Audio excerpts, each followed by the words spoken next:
I think I fixed it. Yes, I have. Excellent. Hello, everybody, and welcome to Let's Build live from Oak Hill Works. How are we all doing? I hope you are well. Isn't it great when Streamlabs does an update? And yes, it did update yesterday, and there was so many things wrong. All the things that had been wrong, like it losing my descriptions, losing my titles, scheduling for the right, it all got fixed, and I was really hopeful that this was just a Streamlabs update that had just fixed everything and not caused any more problems. That'll teach me. And yes, good evening, Christopher. Welcome. How are you? I hope you are well.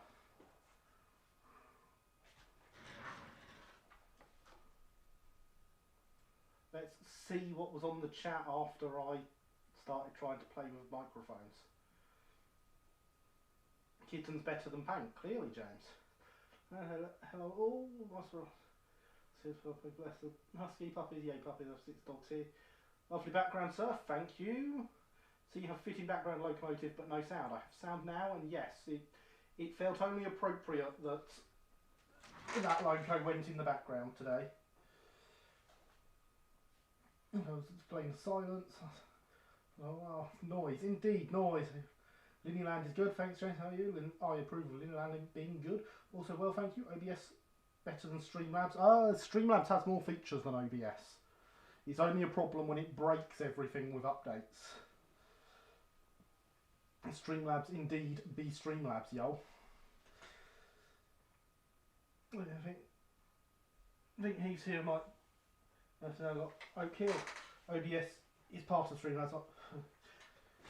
Yeah, Streamlabs has more features than OBS Studio, which is why I use it. And it looks prettier.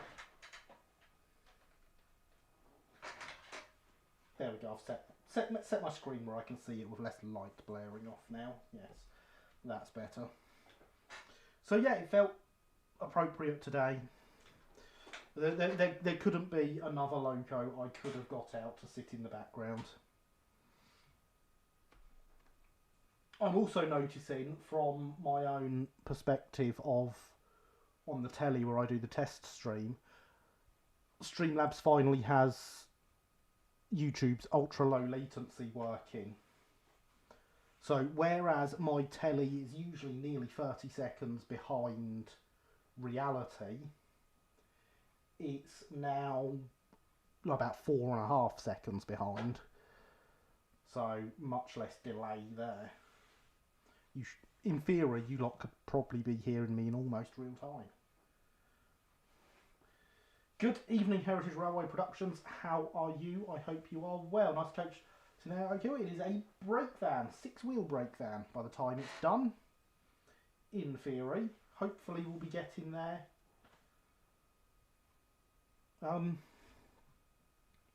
This evening. I approve of lack of delay. It is great, isn't it, James? Hello, Heritage. I approve of 6-wheel brake vans. They are the interesting end of brake vans. They are indeed very interesting. I also found my big right angle bit of brass that I was talking about last week that I'd lost. It was over here behind the super glue. But as you can see, it is just the right size for bending things for wagons, and it has 2 right angles on it for getting them in the right position, and it has a channel down the middle so you can fold thinner bits down, in theory. That would have been very helpful to have had last week. It's much to be said, a spot of right angle brass of an evening. Well, there is when you're trying to bend other brass to right angles. So, since last week, all I have done is I have reattached this bit that drops down here because that snapped off whilst we were streaming. I've just tack soldered it onto the chassis there. The chassis still pops off. So yeah, just tack soldered there. Isn't it good when your camera focuses on what you want it to? There we go. So that is all I have done since last week. Someone at club who has a set of rolling bars did offer to make me a brass roof for this. So hopefully this plastic one will be getting thrown out and replaced with a brass one that we can solder everything to. Because soldering is preferable to gluing when possible. So, where did we leave off? We were just working on the sol bars. We've had, what we were going to do is bend up the tabs along the bottom, but I decided not to do that because I didn't want to rush them to get them done before the end of the stream and ruin them. You can't have too much flux, and indeed, hydration is important.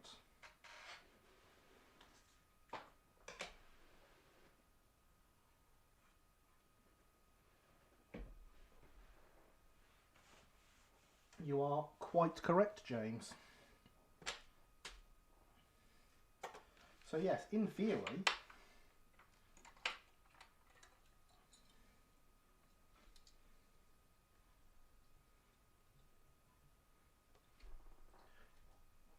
good evening, Richard. How are you? I hope you are well. In theory, all we want to do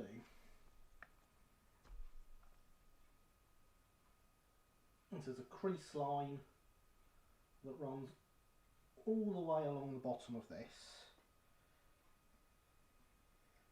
and we just want to bend that up all the way along to meet with the bottom of these bits dropping down here. That's the theory.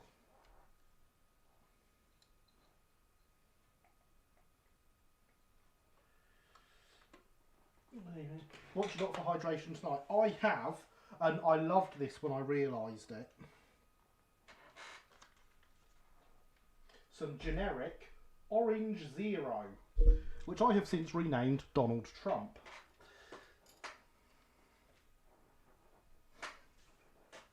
That'll do for the politics, yeah?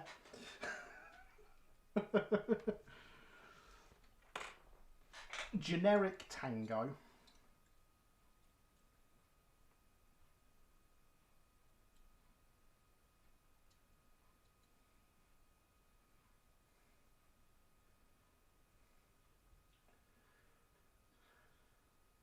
I approve of refilling hydration. Very well, thank you. I am very well as well, thank you, Richard. Donald Grump, no. No. Some great juice. Oh, I wish I could do Trump's voice to imitate that, but I'm terrible at voices. So yes, in theory, we just want to bend that bit all the way along the bottom. I don't know quite how much solder we've actually got into those, but I can now at least apply pressure all the way along it at once.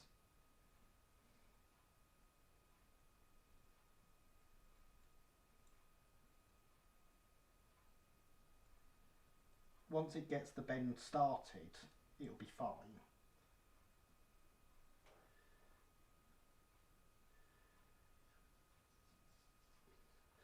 Battlefield painting this evening. Turns out Pico model scene figures are not badly moulded if you don't mind repainting them. Interesting to know. What terrible voices, you do a plausible, very plausible Gary. Well, thank you for that, James, thank you. For the British joke, not a problem.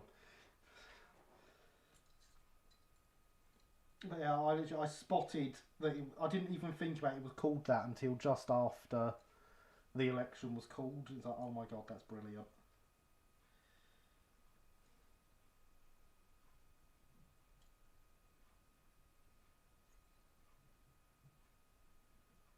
I do not want you bending there. I think I'm going to get this started with the vice because I can get a decent grip along a decent length of it on both sides. So if I get that screwed onto the bench over here,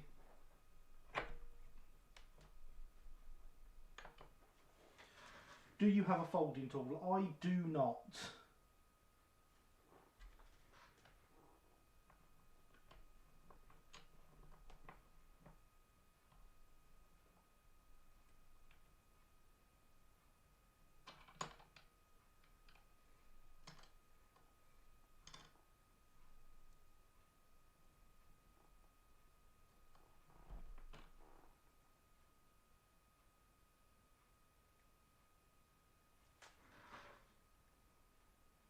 I recommend them, they're good for folding. Well, I expect they are.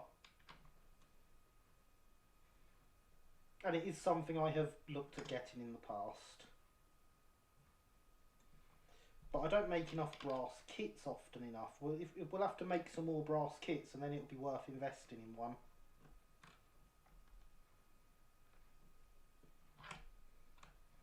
Oh, I was twisting you the right way.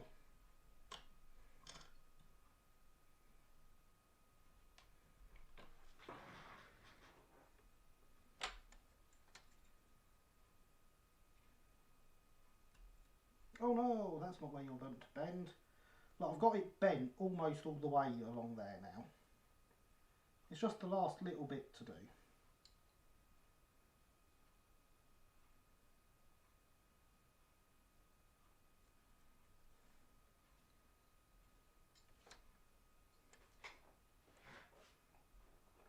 That nice brass kit the B4 London Road models sell one of those. Well, see, now that's very tempting. Not gonna lie, that is a very tempting thing to do.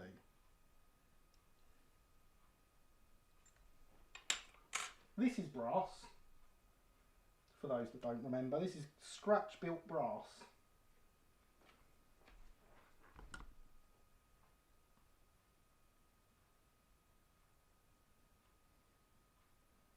Who needs loco kits when you can scratch build?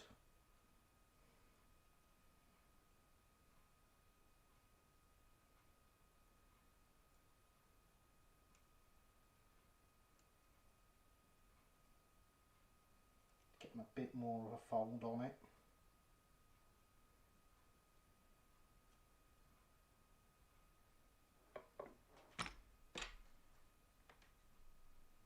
And that's basically there now.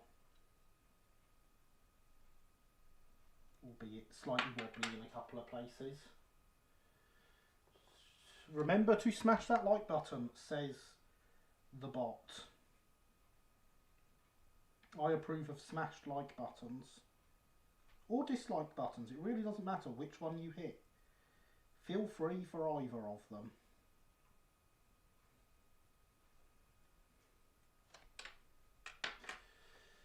The Class, is that an A1 chassis? It is a Hornby A1 chassis. And in fact, when I say it's all brass, that's a lie. Because it is also an A1 boiler, an A1 smoke box door, an A1 dome and an A1 funnel. And I think, no, they're not, they're white metal. But the firebox is brass, the tanks are brass, the footplate is brass, the steps are brass, the cab roof is brass. You get the idea.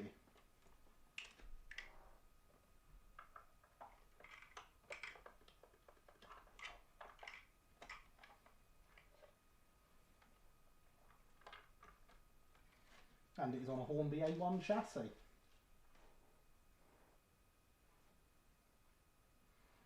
Light smash. How to do cylinders? Those are like proper slide valves. They are the ones it came with.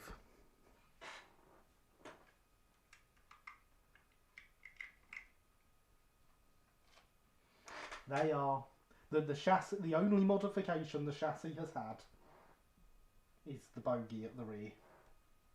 Everything else on that chassis is as it came.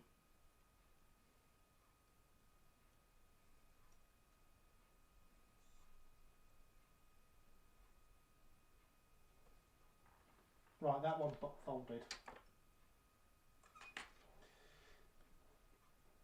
Looks nice. Have you had her running? I have not. She doesn't have a motor. I mean, she ran when she was an A1, but now she doesn't have a motor.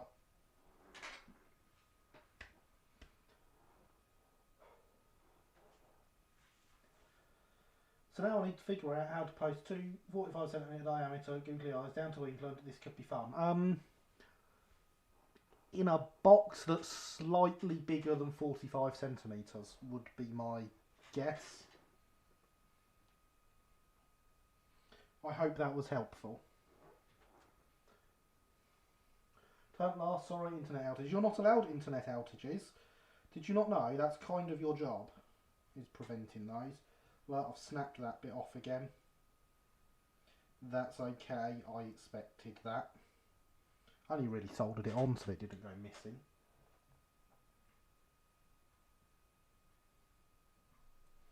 Posters would be horrendous and they'd be fragile. Don't send them by Hermes then.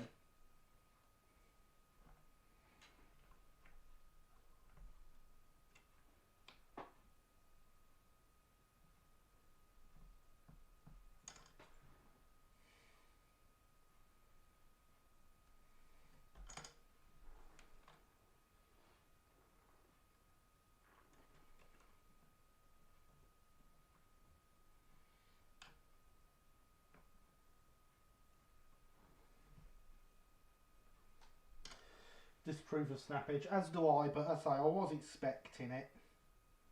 It actually snapped off last week, and I just soldered it on so it didn't go missing.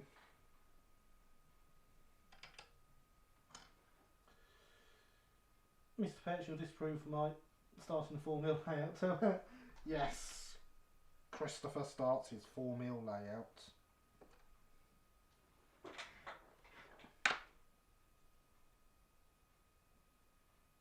That's not bent nearly as much as I wanted it to.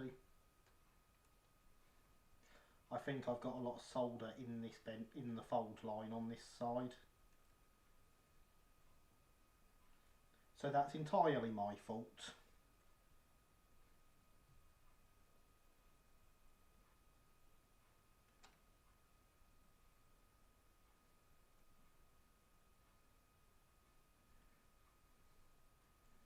Although that seems to have bent it all quite well, that second go along.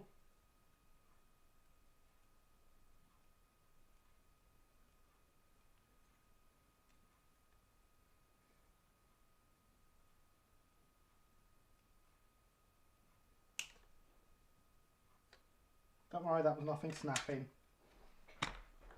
That was just the pliers.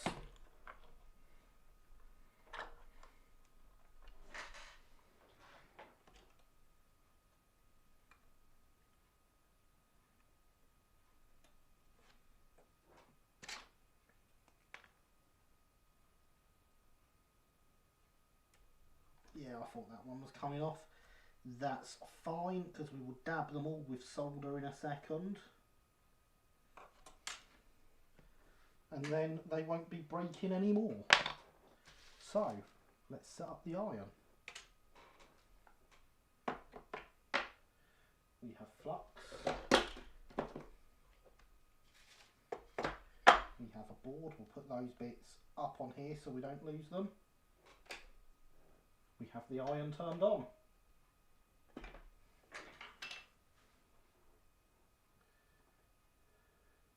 They're not be going by Herm Yeet. I might go with Parcel Fast. They're probably the best option, to be honest. From a Formula Out, playing one myself. Custom build the box. Yeah, laser cut the box. Being GWR will not be approved by all. No, it's terrible being GWR, Christopher. After all GWR went to some lovely places. Yeah, but shame you had to get there by GWR, really. Probably sweet talk someone in the packing department at work. Good idea. Still brave and nicer. Still have a mutual hatred of PE.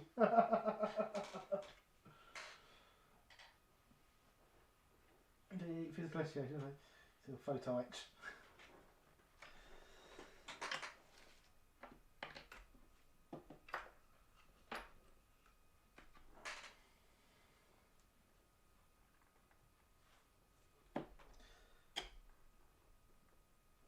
then, so soldering iron's heated up. Oh, also the pin is back,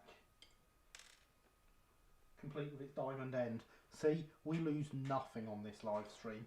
I literally found that 2 seconds after we finished last time.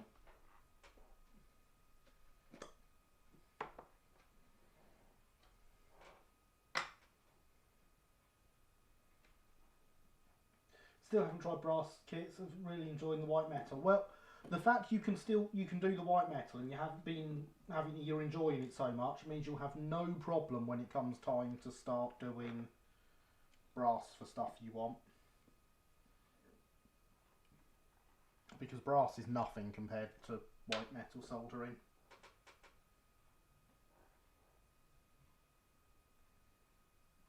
Tiny bit of flux on each of those.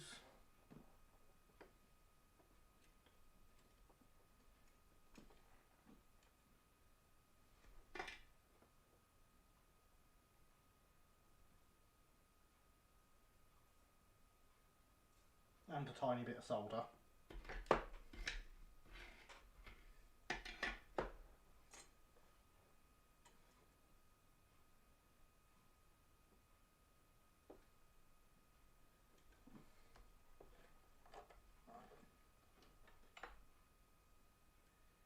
So I put that there.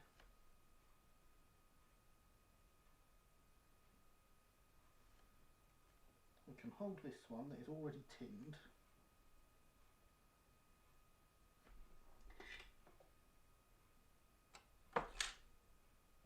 And knock that over. That would be really helpful. That's exactly what I was going for. Thought it gives me confidence. Glad to hear, as brass is so much easier than white metal.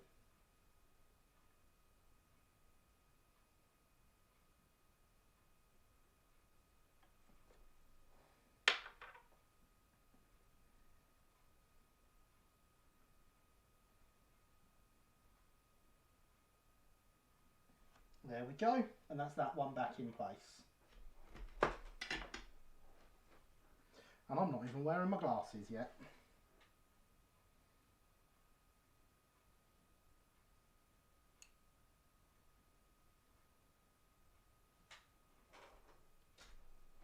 Punch the camera, punch the camera. I find my folding tool very useful for building servo mounts. Interesting. I have never built a servo mount before.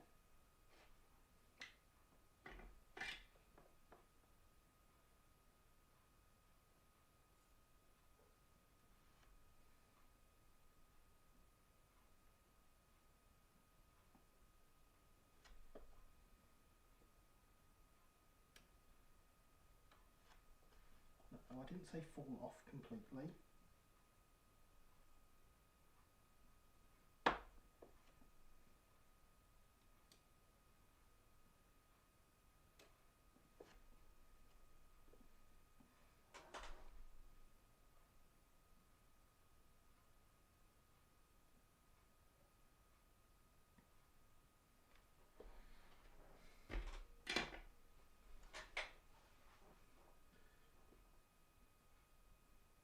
I recommend Dingo, fair enough. One day I will get a folding tool.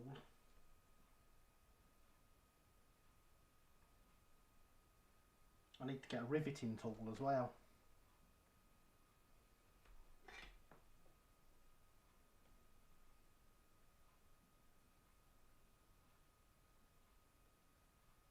Might make the live streams more interesting to watch.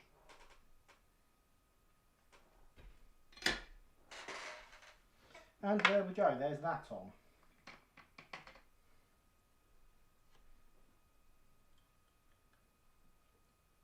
So now, for that bit of extra strength,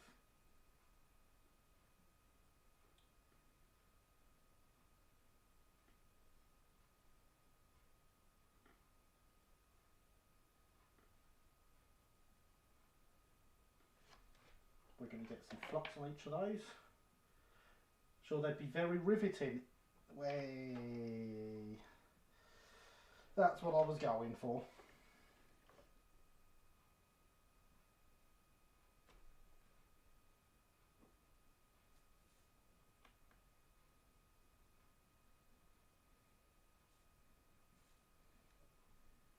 that's connected.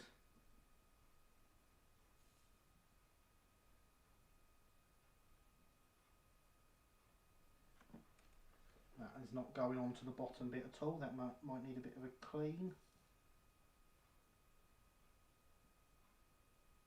Which is fine.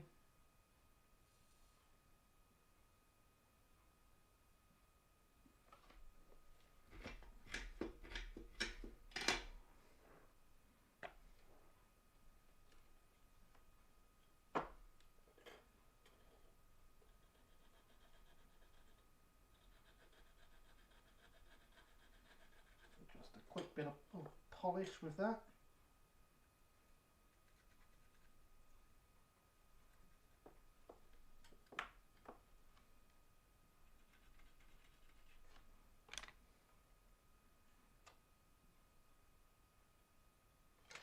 And a touch more flux.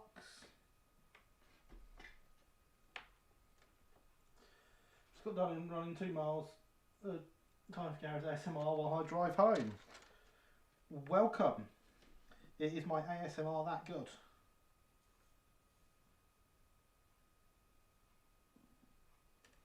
The question is, why do you drive to where you run? Why not run there?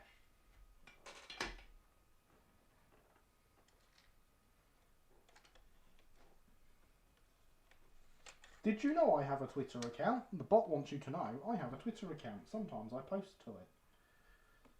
Like today, for example. When a post went out at 11 o'clock UK time.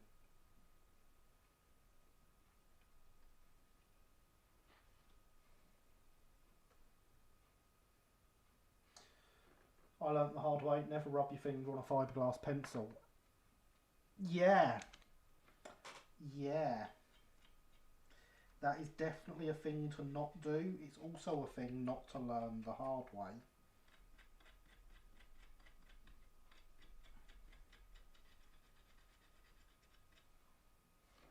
Because I live in the USA and the track is 20 miles away and I'm not running on the highway. If it's 20 miles away, you only need to run 10% of the way there and you're done. You can go home. Good evening, Paderborn. How are you? I hope you are well.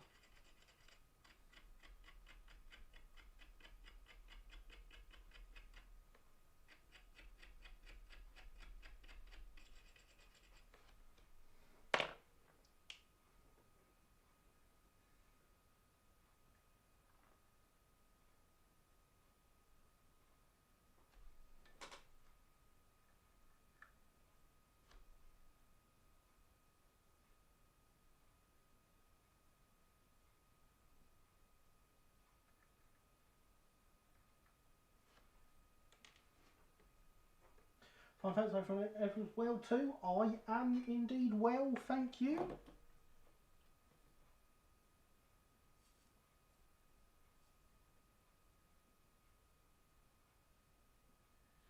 Especially now that the Streamlabs shenanigans are done.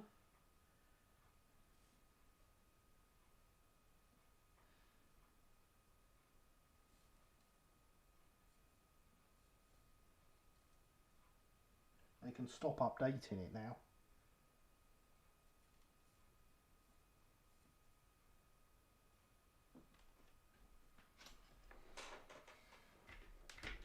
If you don't cover the area of review glue and let it dry, then peel it off. Ah! Tips for if you get horrible stuff stuck in your fingers. My tip is don't do it. Don't do it ever. Because it's horrible stuff. Right, there we go. That is done. I believe there's some more folding next, and I think we're getting to the point of getting onto the wheels and actually adding brakes, because I hear brakes are quite important. I should probably get the wheels out actually, shouldn't I? I meant to do that before we started. They're all here. There's 2 of them. Where's the other one gone?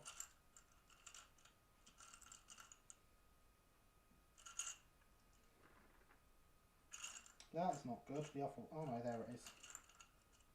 See, I know what I'm doing, he says.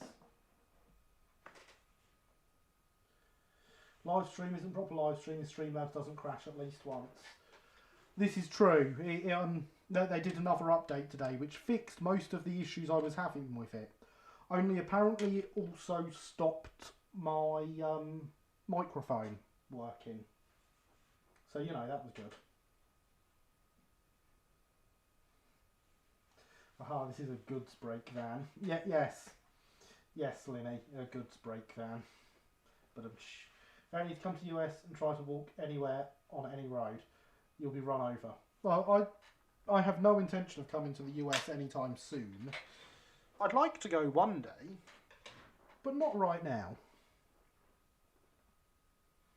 Hydration is still important.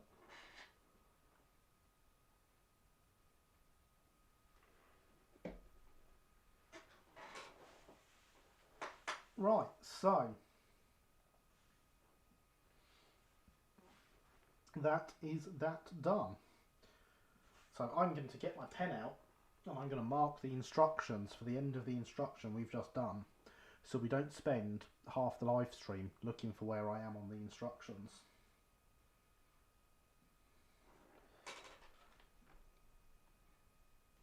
We have reached the blue tack. Not that you know where the blue tack is in relation to where the instructions are, but that's what we've reached. Went to the US last year, it was lovely, very sunny. Excellent, that does sound good. Indeed, hydration is important. It is very important.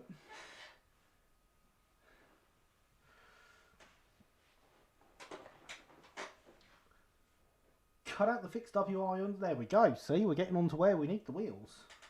Cut out the fixed W irons, fit bearings and fit this part and brake shoes and V's to the underside of the floor. Okay.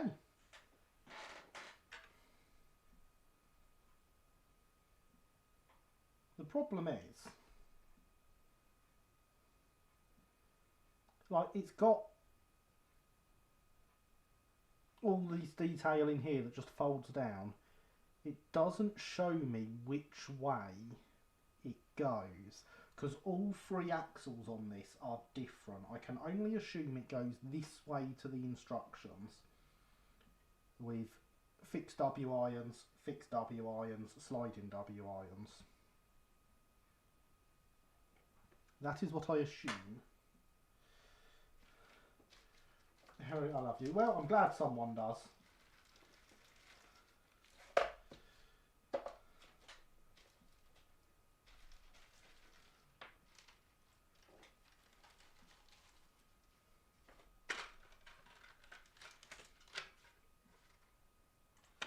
So these are our fixed W irons, and our brakes are here as well.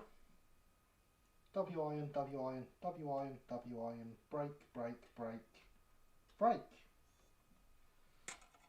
That all sounds good.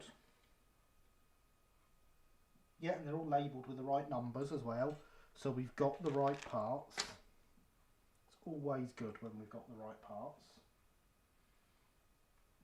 So chat, something's come up that requires my attention. Okay, thank you for coming by, and I hope to see you again next time. See you later.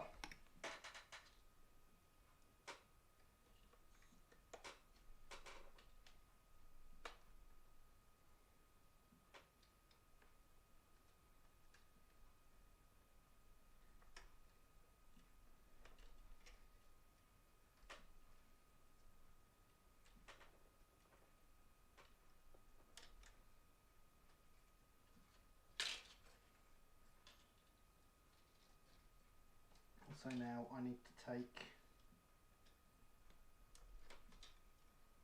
all of these out. They're all the same.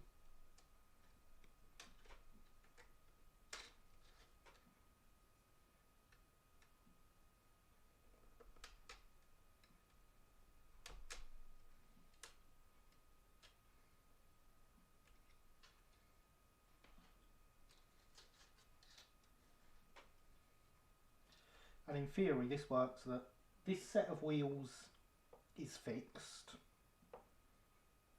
The middle set of wheels can slide each way, and the end set is on a pivot. I've never built a chassis with compensation before. This will be fun.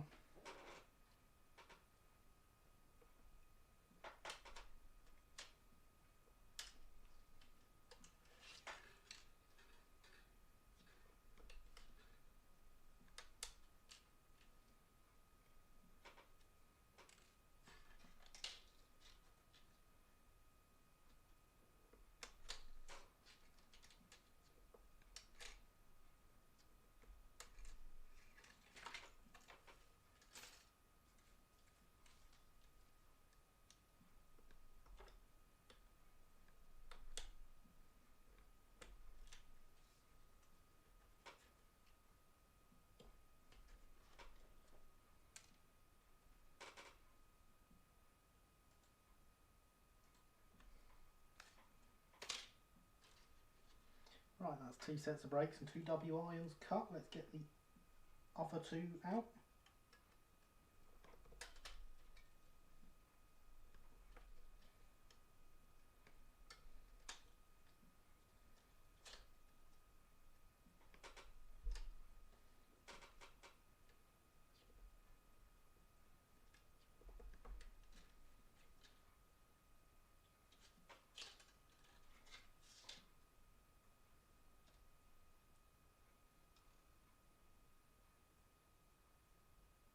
Hang on. This set of brakes is different to that set of brakes. This one has a fold in it.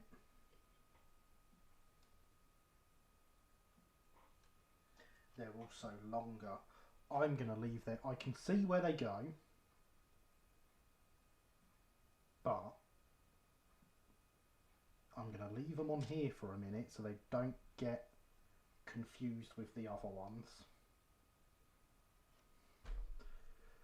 Cut out the fit stub irons, fit bearings, fit this part in the brake shoes and V's to the underside floor. Fold down the brake V in the floor and fit a brake shaft. I'm glad it's using words that I know what they are. Fit a brake shaft slipping on links. Yes.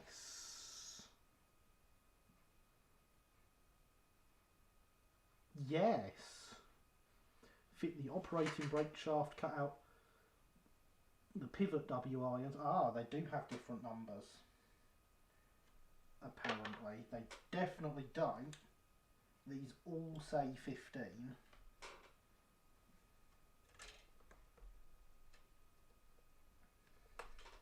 And are labelled as such on here.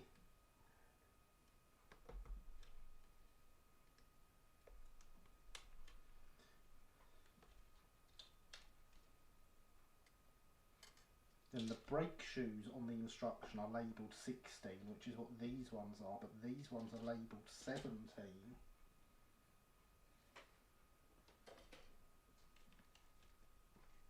And so we shall leave those.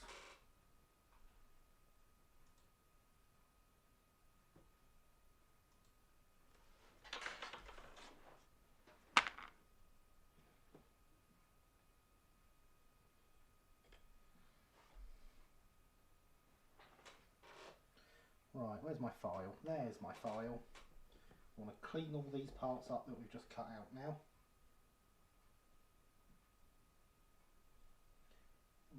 Oh, there is a bit. I thought there was. Couldn't see it from the other side.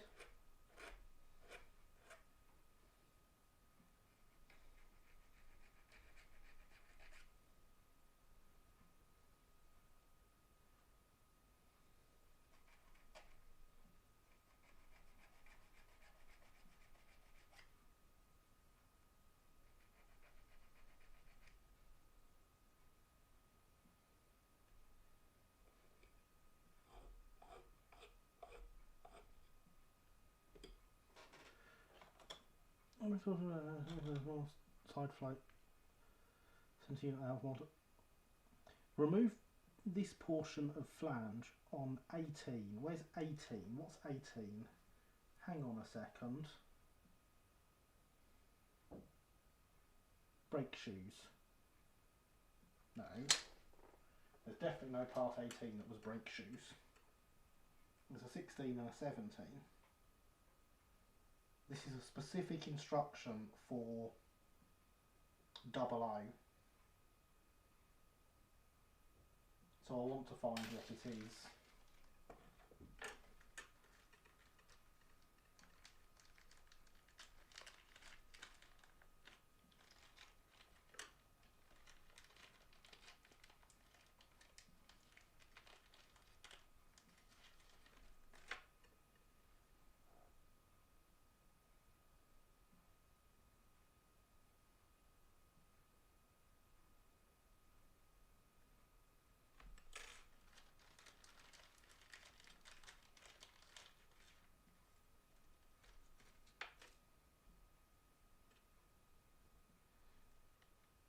These brakes on this one don't appear to have a number, but obviously I know what ones they are. Oh, and there's the bot reminding us that hydration is important. But there's my coaster as well.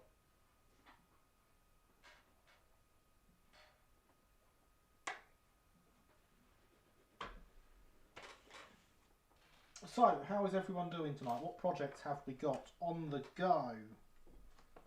That's the one I've already done, I do believe. That's got a bit there that needs to go.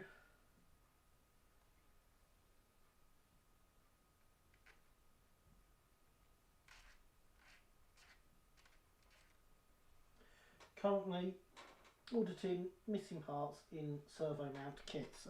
Missing parts are not good. Not good at all.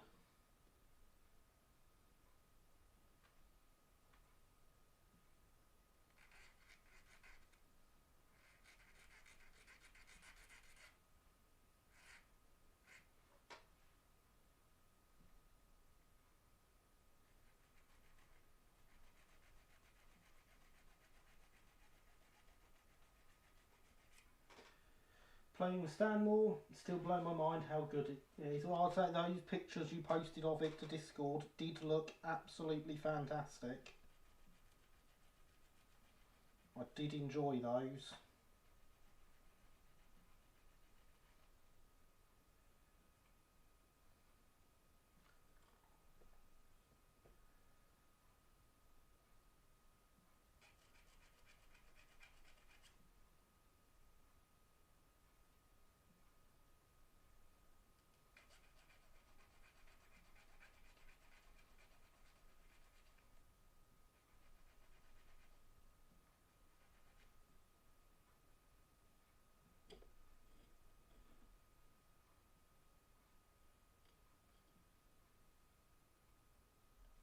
That doesn't look like it's got anything else on it.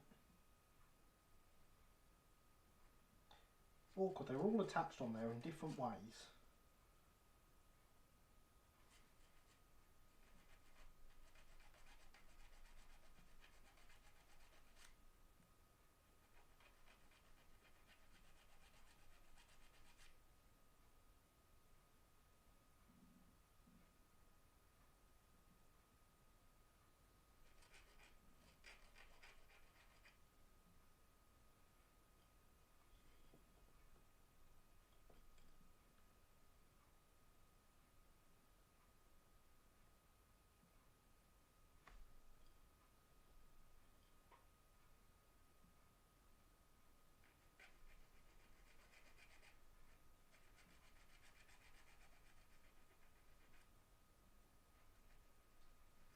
Just finished the last layer of paint on my 45XX. Ooh, they're nice. Finishing paint is something I definitely approve of.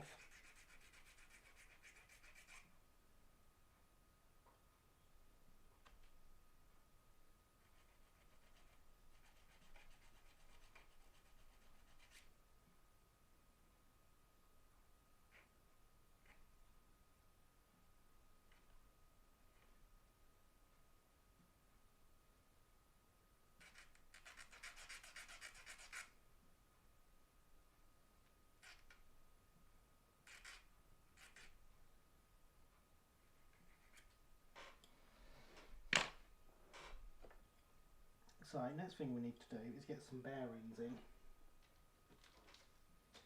Now this does provide bearings, 4 of them, which makes me think we don't put them on the middle set.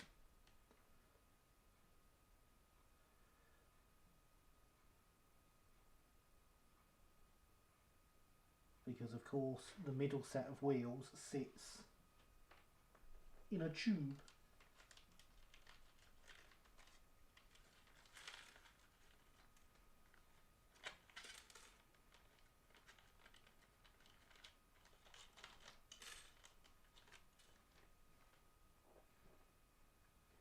Got a debate going on in my head to repaint all the locos as they arrive, to unify the green, or just the Hornby more olive green ones. I mean, I personally like having all the greens, or all the locos matching. I would repaint all of them, but at the same time it's not entirely realistic to do that, because they wouldn't have all been the same. Oh, there it is. Run away over there. But yes, we have a tube that the middle axle goes in. Speaking of which, I hope this is the right size axle for this bit of tube. This bit of tube which seems to be too long.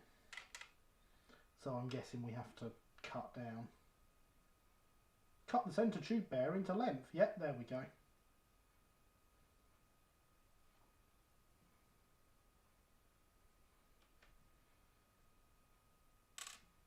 But obviously I don't want to fit bearings to all of these, only to 2 of them. The other 2 will go on the rocking unit. With you, I think that will also mean that it doesn't matter what they come in so much. Indeed it doesn't.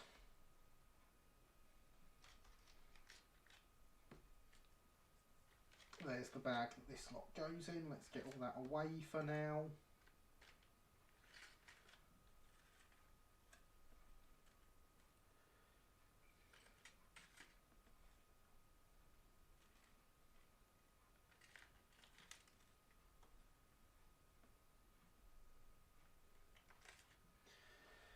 Just leaving the green as it is, the actual paint varied slightly. Exactly, James.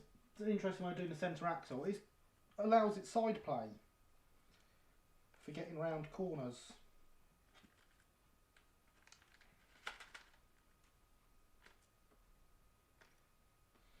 And since the thing is designed to be fully compensated, we might as well at least try. Put 2 of these away as well, really, shouldn't I? Sorted out rigging for a thing I did for Remembrance Sunday yesterday. We won't be taking down the rigging until next weekend unless I keep it. Ah, interesting. It's awesome, thank you, Mr. Betts. Yeah, see, everyone agrees. It's the best way of doing it. And if I bend you down slightly, I can move that to there, which is a more comfortable position.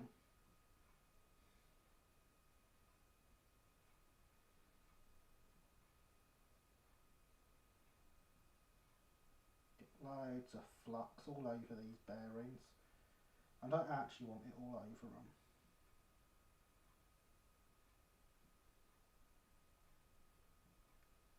But that's not the point.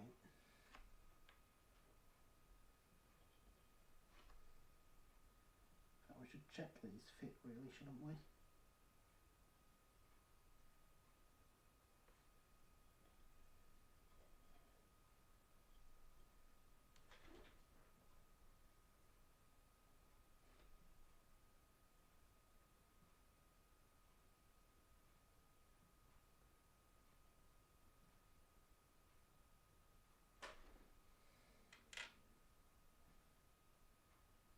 I don't know which holes these go in. There's 3 sets of holes here.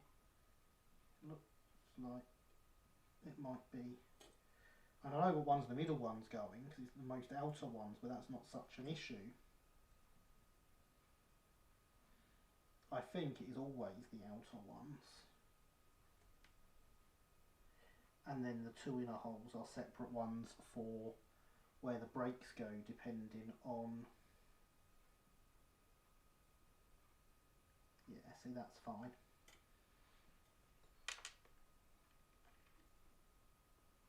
Depending on what you're doing it as, if you're doing it as double O or whatever, so that the brakes can be lined up better. Double O EMP4, I can remember what they're all called. Thought I'd leave the rigging up a few days in case I want to take more photos of it up. That makes sense.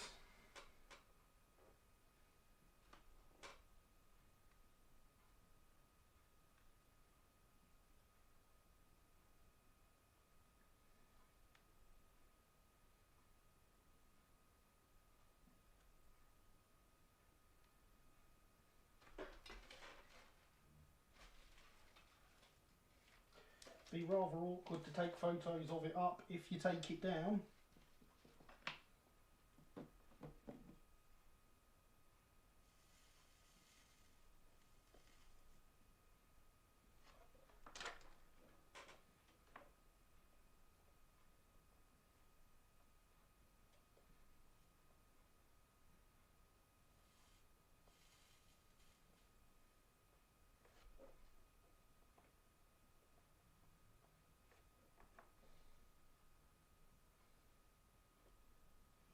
Right, they look to be stuck.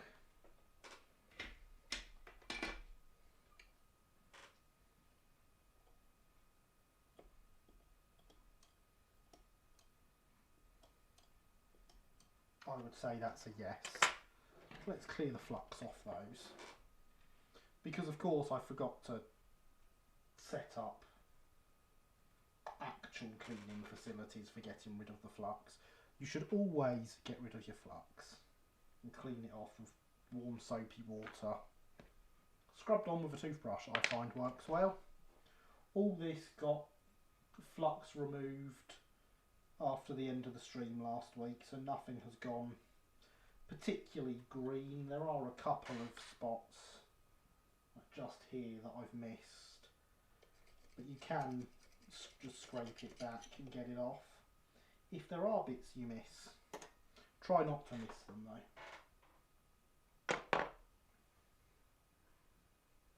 Just spotted upfield signal box in a signal in training video I was trying to find a clip in. Really ought to come down south again sometime. You really ought to come down south, yes. I insist on it. Right, so we've cut out the fixed W irons and fitted bearings. Now we need to fit this part and the brake shoes and these. 21. Where's a 21 on these diagrams? I see no 21.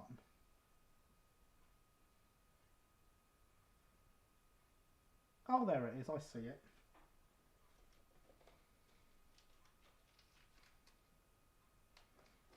I'm not sure where it's meant to go on here, but I see it. So that's a start. Let's see if I can find it. Oh, there's a 21.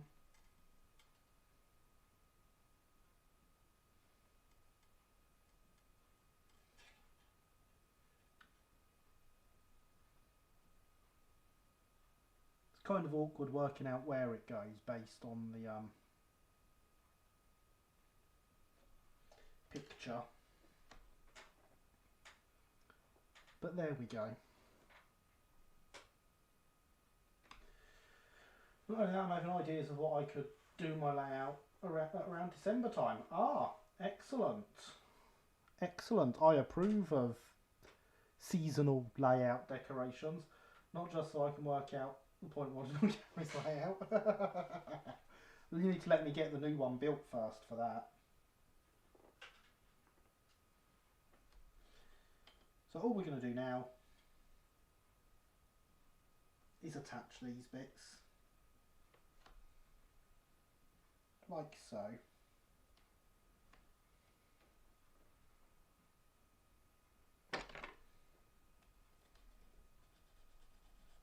So we're going to give the underside of this a good brush.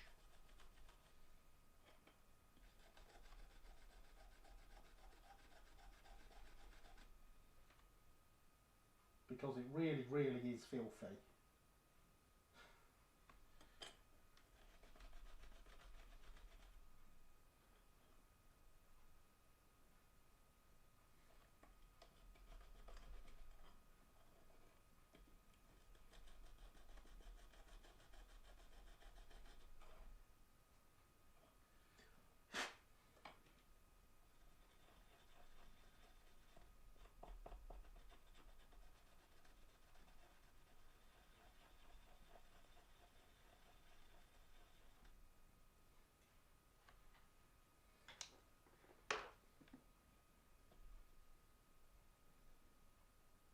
We're going to apply some flux to this part.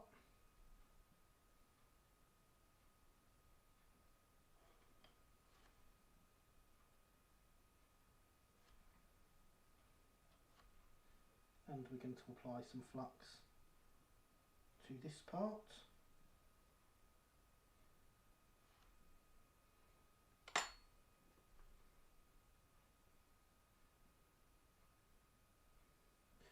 If you've seen the channel's website, says the bot, and hello Javier, how are you this evening? I hope you are well.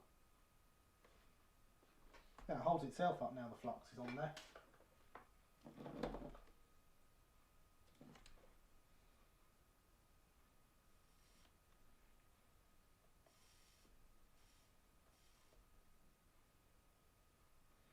But we don't want it to do that, so we're just going to tack it in place.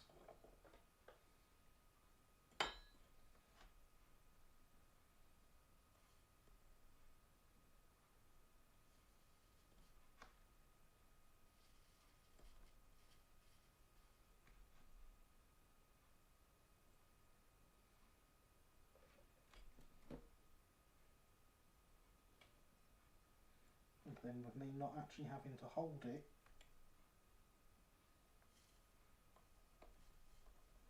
to keep it upright, we can get it aligned properly using the brass bar.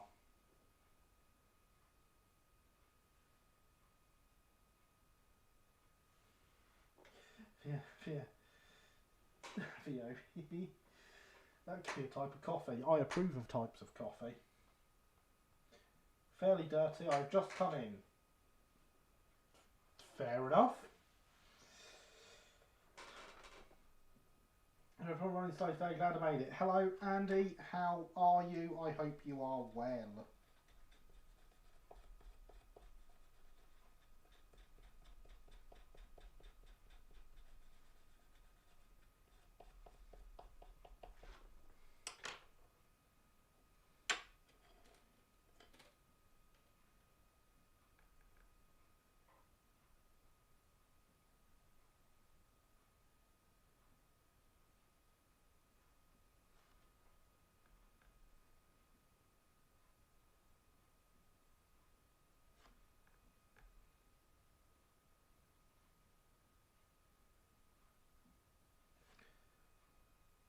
You are joining us ready to do the scary jobs on this.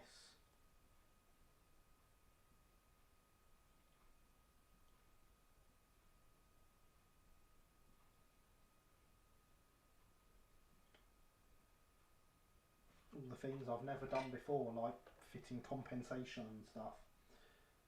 It's a bit vague, wasn't it? We're paving outside. It was a bit vague. You're paving, that makes sense as to why you would be dirty.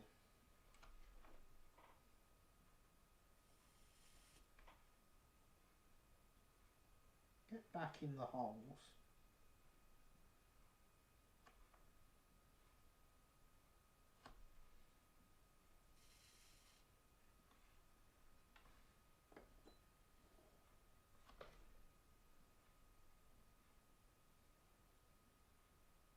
Car, look at that, it's straight first time.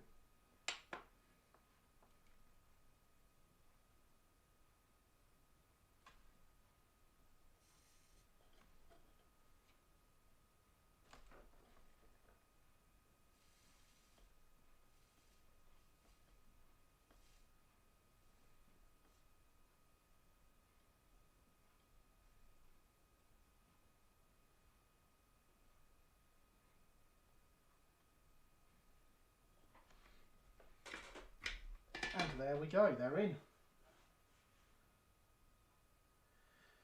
Better than paving inside, too dirty in the living room. Agreed, it is much better than paving inside. It's gotten less foggy outside at my end. Excellent. Less fog means you can see, and I approve of being able to see. Getting the bearing properly. There we go, look, we have a set of wheels. And it spins.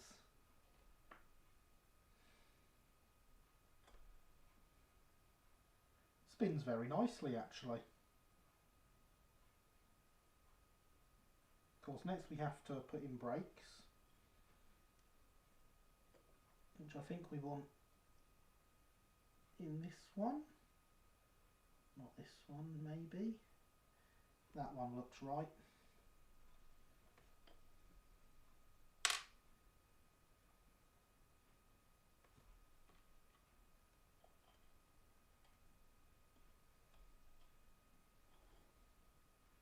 Yes, that looks like the one for the brakes for us.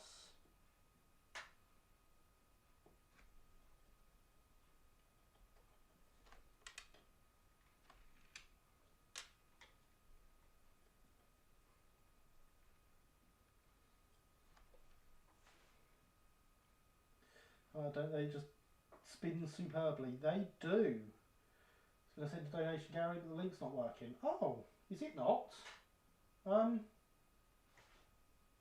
on a second. What's my donation link? It's that, isn't it? Can we get a link?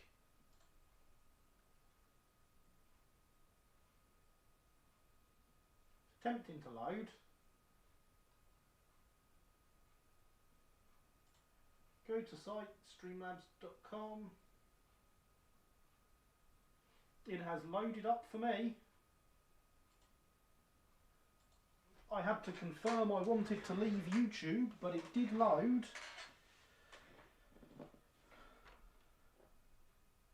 Has for me now. Excellent. Donations are, of course, very much appreciated. I always get quite excited when I hear that terrier whistle go off. And not just because it's a terrier whistle.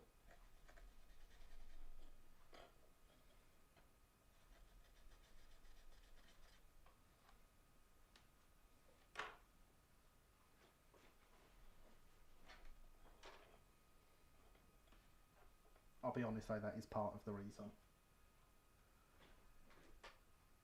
Saying unable to find broadcaster, but all okay now. How strange.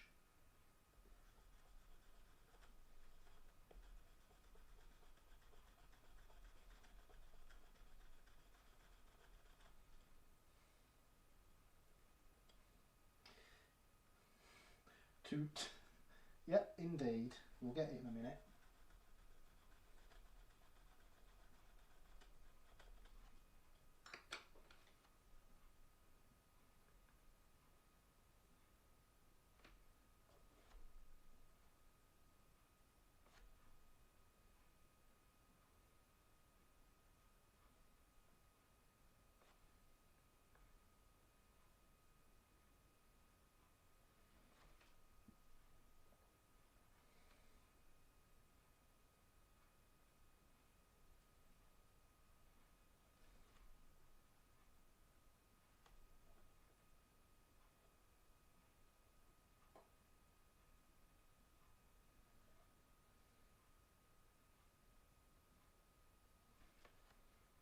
Look at that, holding itself up. Isn't it a star?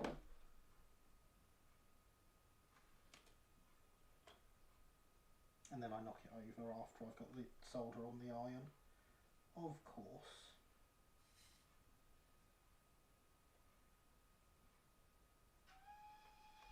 And there it is. Thank you for the donations, Simon. That is very much appreciated. It really does go a long way towards helping the channel.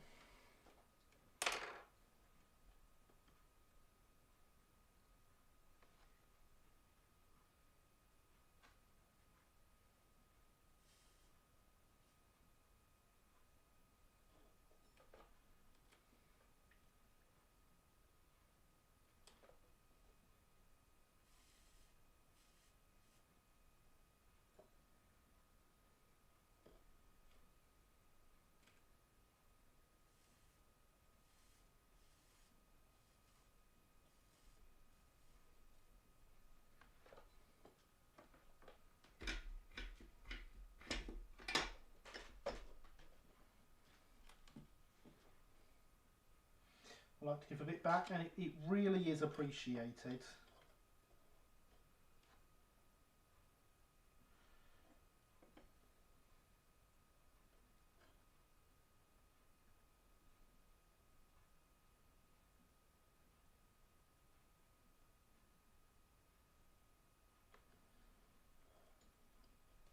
And those funds, in fact, shall go towards some more couplings for whatever our next project is, because I have actually run out of screw link couplings.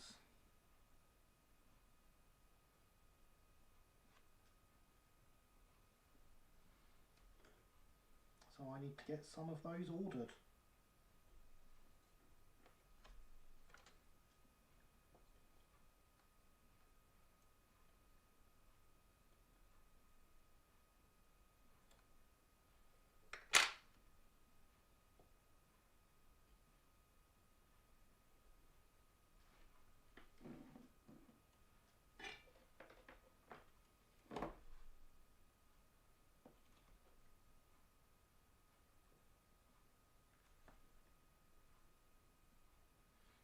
And there is the Patreon link from Christopher there.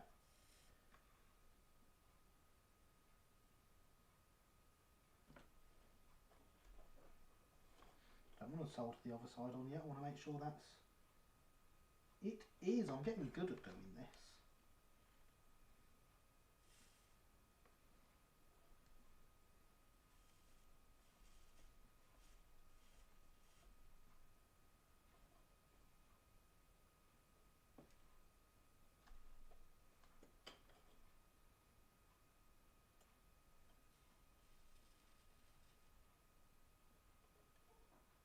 That was quite warm, but it needed it.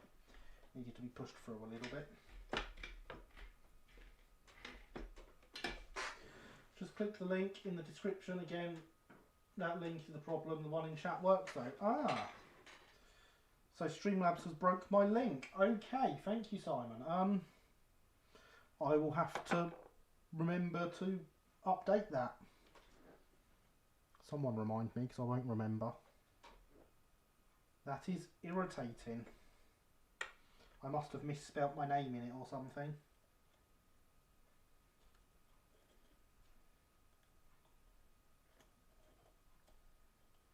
And there we go. The wheels sit between the brakes quite nicely there.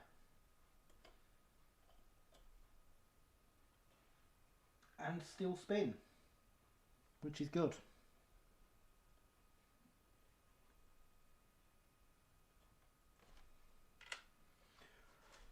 So I moan about doing this and the fact I'm going to do it compensated and how scary that is. There is someone at club has actually just built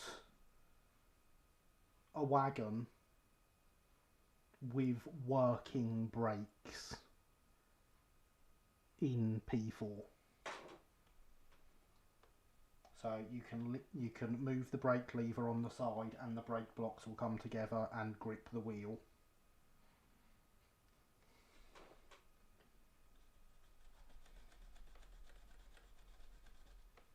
Single-sided brakes. Is this the SE&CR P4 modeler? It is, Linny. It is indeed.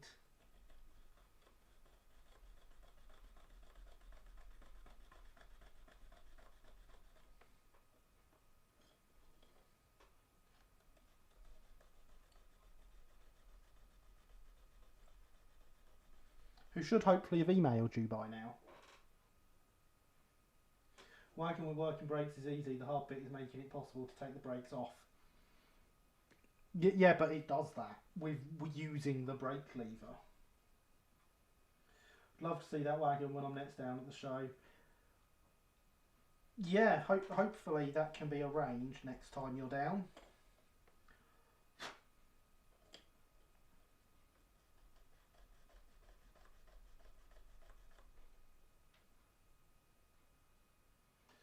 Converting from AA to EMP4 often makes cosmetic brakes into working brakes, whether one wants it to or not. Yeah, but this wasn't a conversion. It's an etched chassis, much like this one. Martin Finney, I believe. He has indeed. Excellent. Looks like the only working links are the Twitter and the website. Well, that's strange. Got that sorted out again. Well, hey, thank you, Christopher. That should have popped up on screen. It's supposed to do those ones as well. Working brake lever is very impressive indeed. Yeah. Working brake lever to connect to the working brake blocks. Just return from getting a snap. Did you say working brakes? Yeah, someone at club has just built a wagon with working brakes in P4.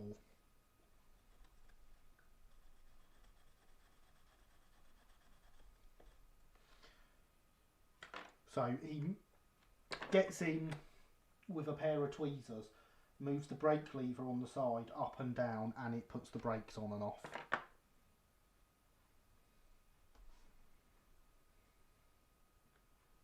Now all needs is a working guard to apply the working brakes. Indeed. Indeed. Sometimes it's a gimmick too far. But I definitely approve of a gimmick too far.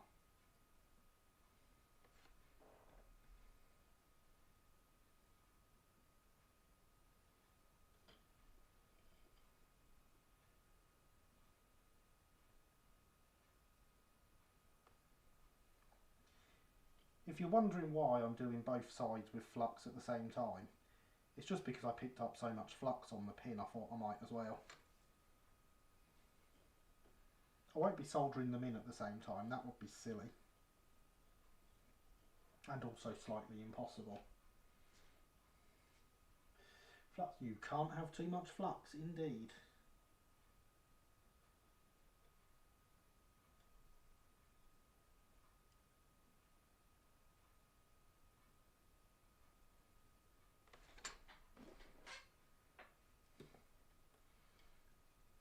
Gold!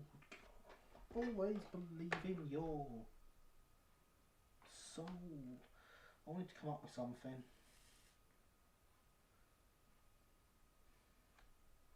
But then I couldn't, so I had to go with soul anyway.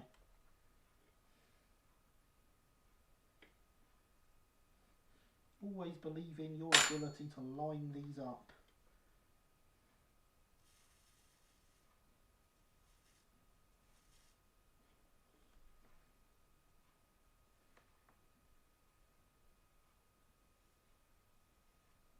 Even if that side does appear to have popped out its hole.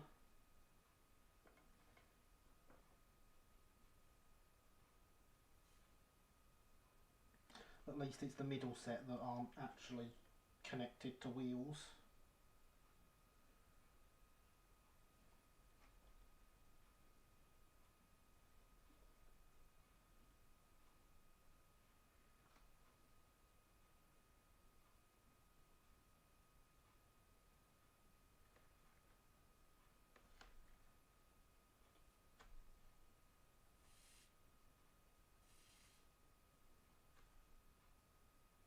Could you go on there, please, solder? No?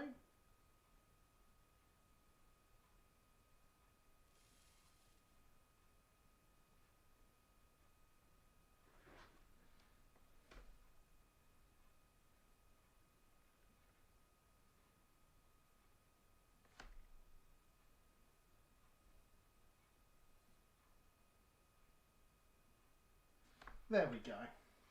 Got in at an angle that I could get it that time.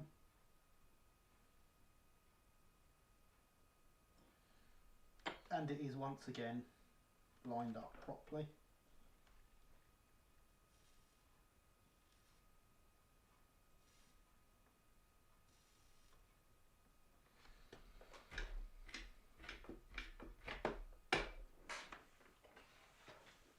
So it does appear to me that this design has changed slightly from how it was originally done and how the instructions show. Let's clear some of that flux out. There's a lot of flux in there.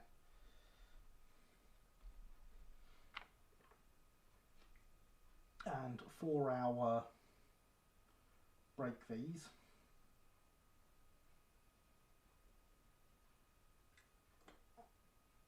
This one folds down,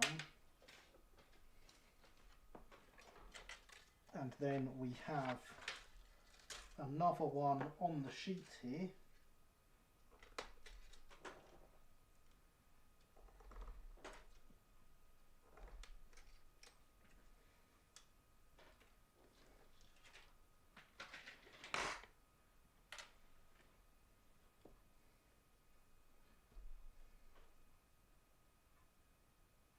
I'll put my file somewhere. Why do you lot let me put things down? It never ends well, does it?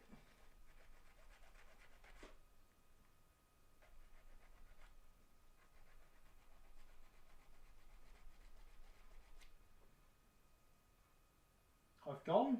Have I gone? Can anyone confirm or deny the rumours that I have gone?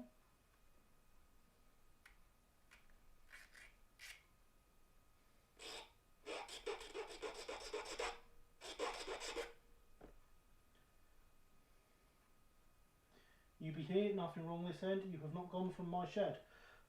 Okay then. It would appear the problem is not this end.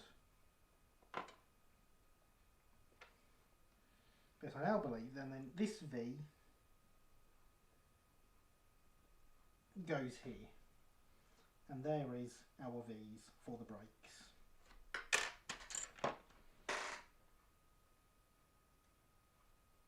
That is my belief from studying the pictures whilst soldering, because that is of course the optimal way to solder.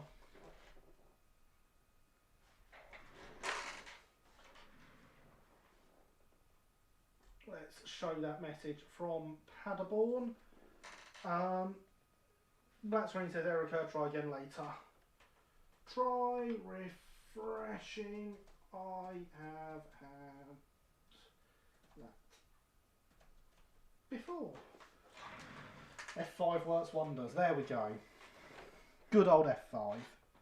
That is a YouTube end problem.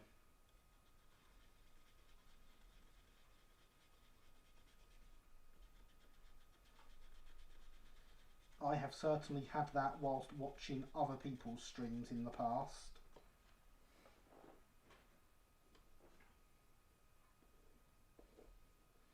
Especially Control F5. Yeah. You know what, James? I only use Control F5 these days. It has been a long time since I have pressed F5 on its own.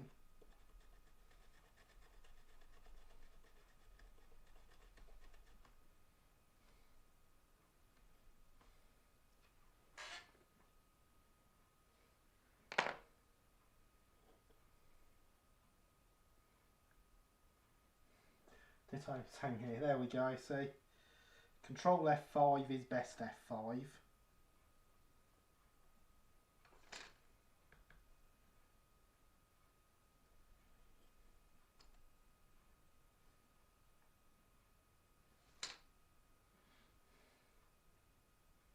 Was the Wacom with working brakes double O gauge or a larger scale? It was P4, so still same size as double O, but slightly further apart wheels.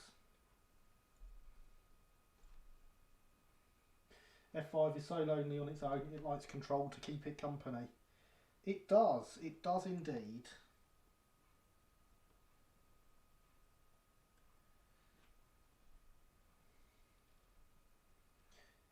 E4 grades than F5.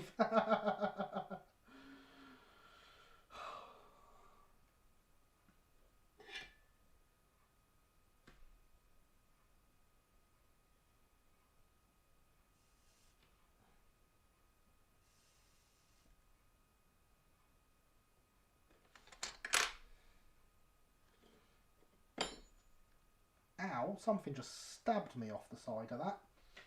Ow. It's still in my finger.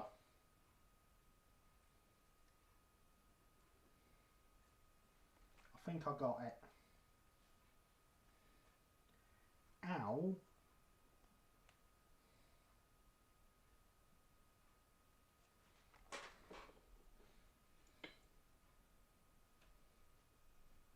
and that is straight.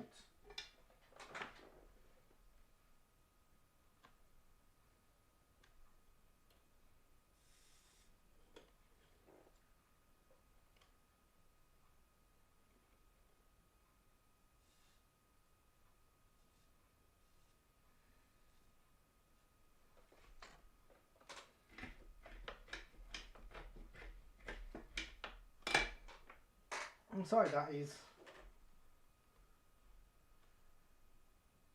2 sets of W irons, 1 set of brakes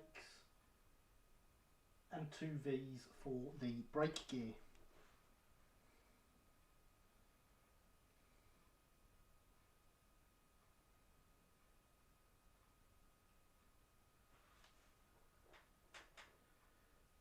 Fit a brake shaft slipping on links. I would love to know what that means, but I don't.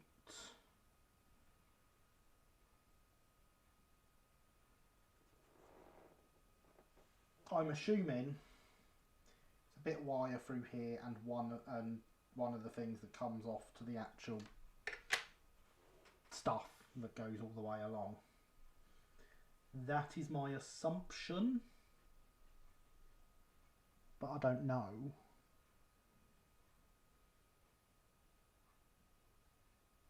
I'm trying to work it out.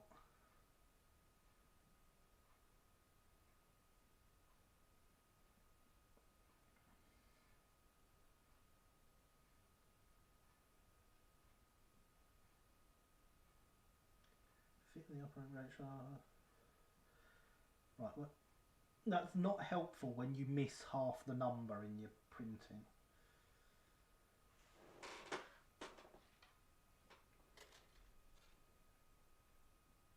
But it looks like, to me, there's a bit of wire that goes through here. There's plenty of those. We've got a bag full of them. There is still something in my thumb.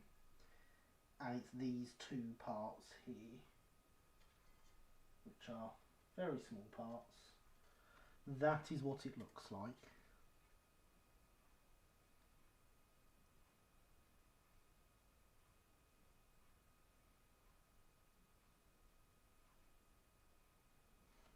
I wish I knew for definite, but I definitely don't. But I think this one here comes out sideways from here and would connect to the linkage that goes up into the brake van. And then I think this one here connects to the rodding that goes across along the bottom of the brake van.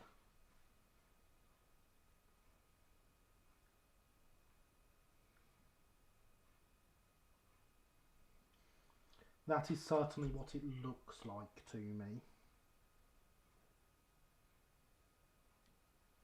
But I'm not 100% sure. I am trying to work it out. Yeah, there is definitely something in my finger.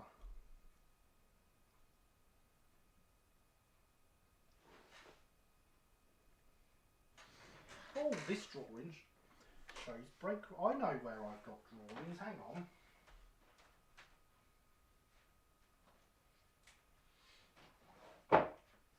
The drawings from the instructions appear in this book, only in better quality. Goods brakes, 103.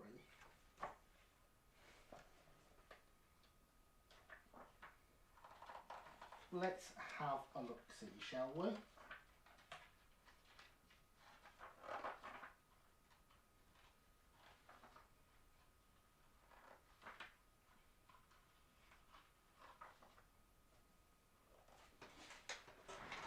As I say, the problem with this is that I don't know these terms it's referring to.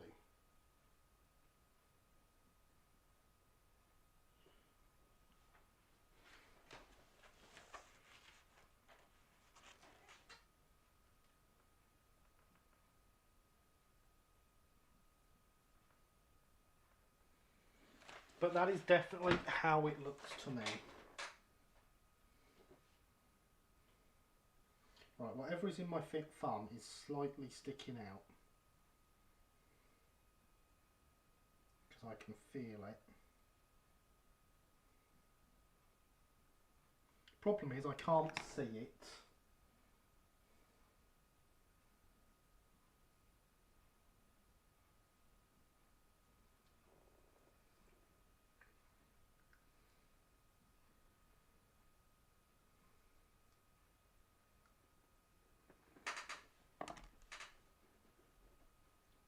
So remember, hydration is important.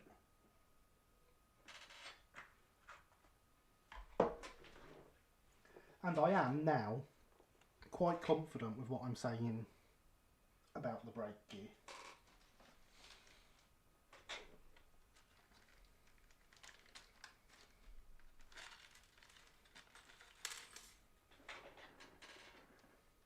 And well, if we're doing this, we may as well do it properly, eh? That, I think, is the rod from the other day. But look at that, it's just the right size for that.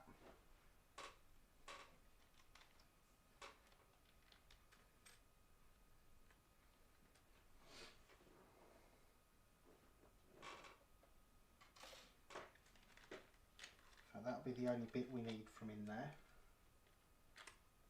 So let's put it all away.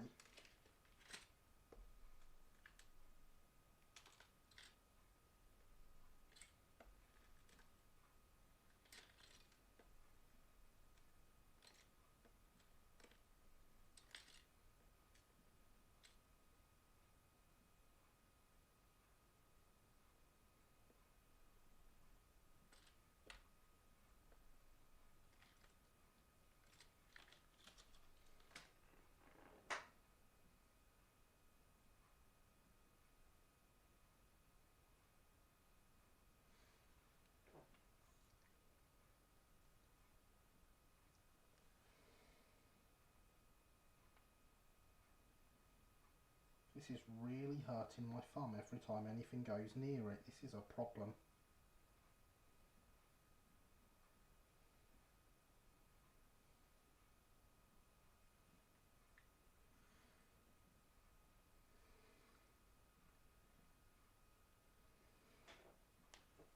This is very much a problem.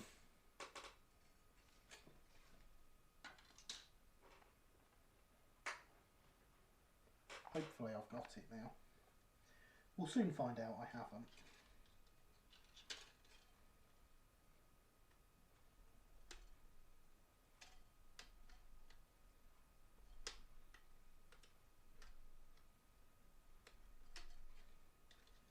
So we want a piece number 22.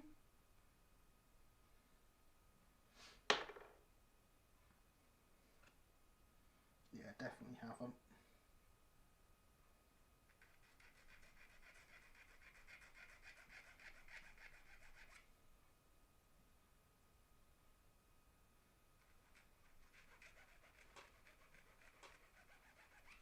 Brass splinters are the worst. They are indeed.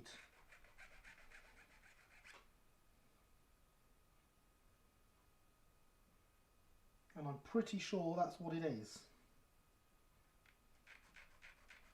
And an absolutely tiny one at that.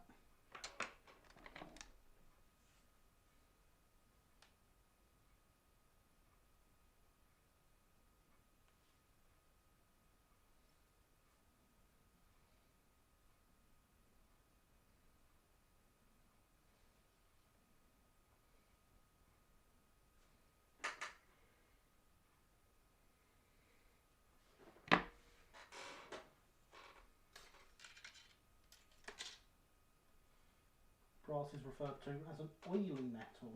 Is it now? That is not a term I have heard before. There we go. We also want a piece number 23.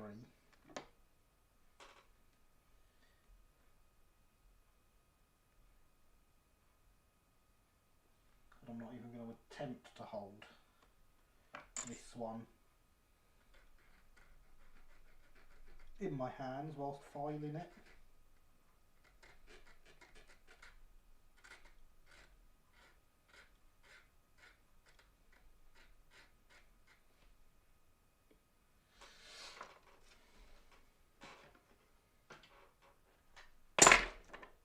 Don't drop them, that would be silly.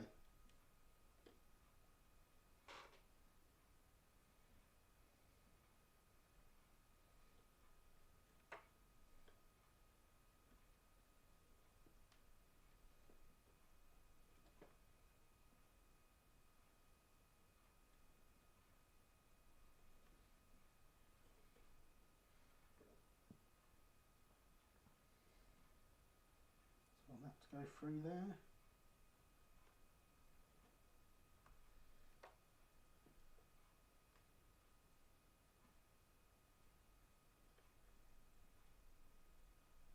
And that to go through there. And that to go through there. And at this point I'm wondering why that they said to do this with the W irons first. Because I don't think this would have got in the way of doing them, but they're certainly getting in the way of doing this. I'm going to take another quick peek at the drawing.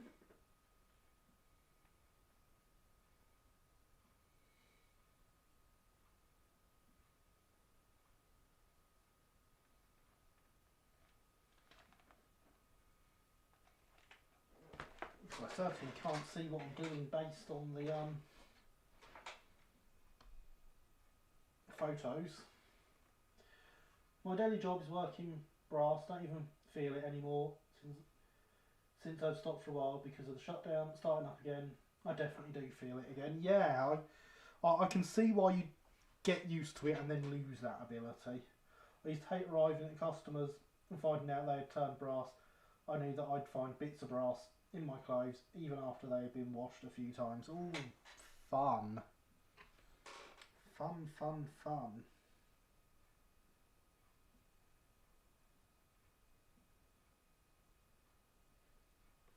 So I've got a feeling I've threaded these on in the wrong order.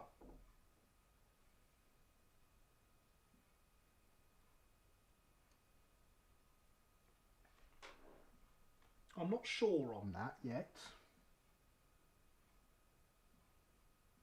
No, I haven't. That's okay.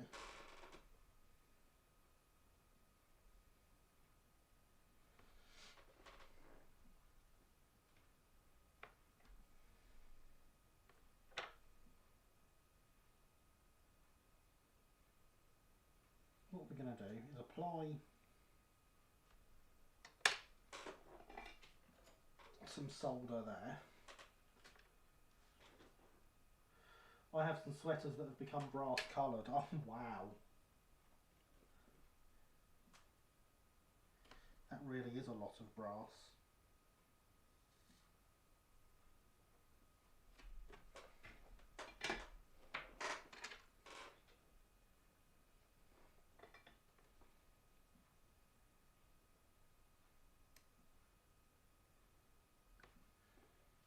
Right, so that wants to go that way, and then that part will want to be facing in towards the centre wheel, and then the other one will want to be facing up like it is now. So to achieve that,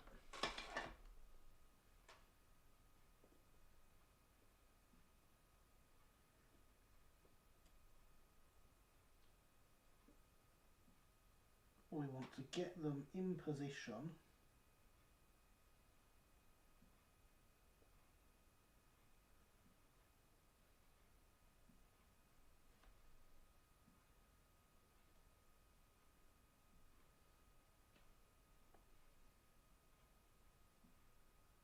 and hold it there whilst we do anything.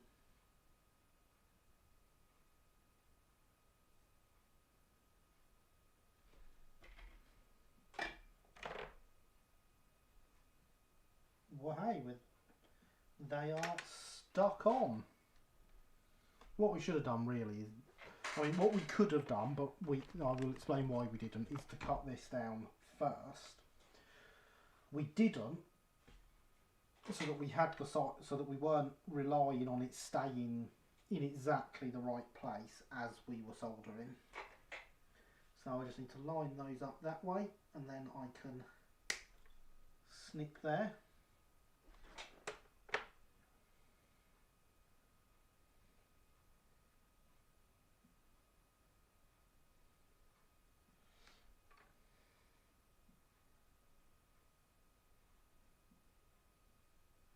Get them back in position and hold.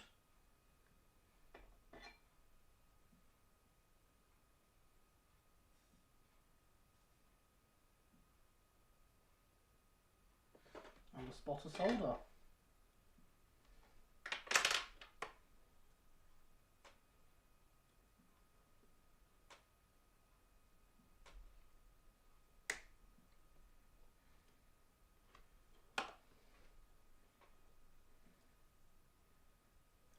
Get that bit out.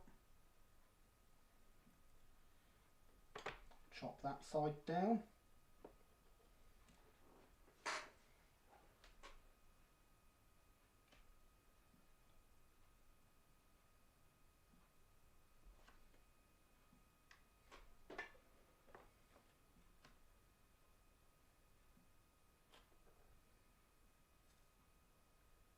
And a spot of solder there.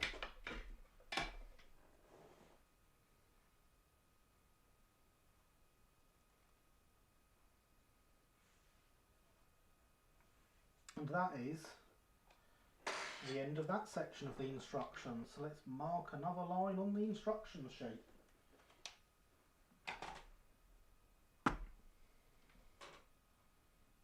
So now the beginning of the brake rodding is in place, and because we've soldered this bar to the V's from the inside, we can now file it down on the outside of the V.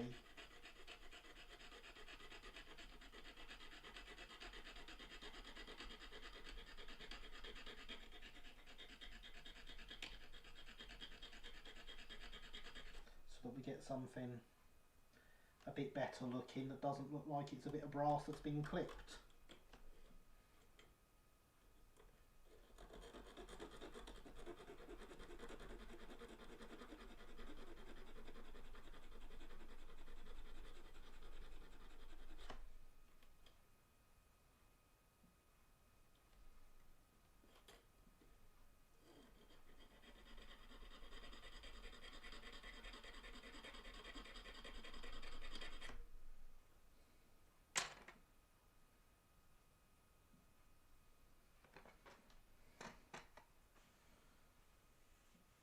So now we're moving on to step 7 of 14. We're getting there.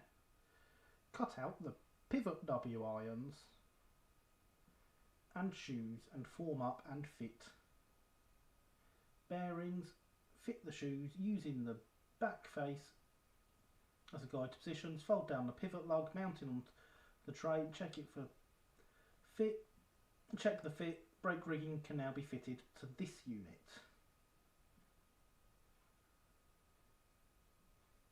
That's the first part of this. And then we're getting on to the centre wheel set unit.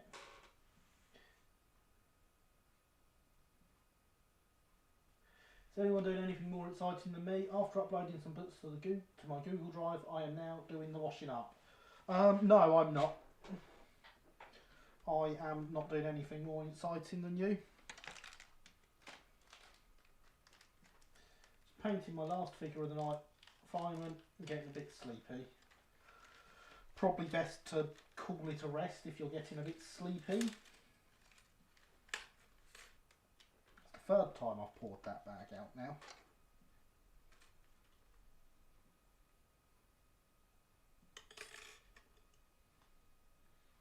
So here is our compensated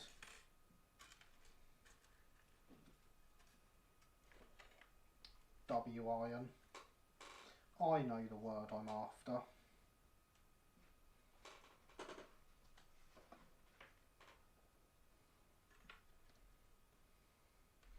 Suppose I should put all these bits, except for the bearings, back in here for now.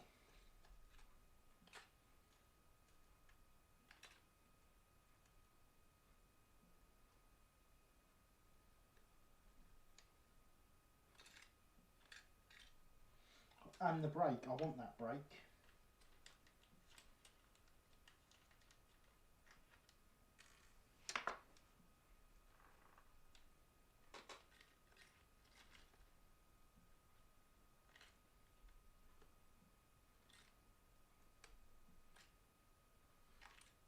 Because I'm pretty sure that must be the brake for this unit, and that's why it's separate. That's my theory, and I'm sticking to it. And by separate, I mean not attached to the big main part.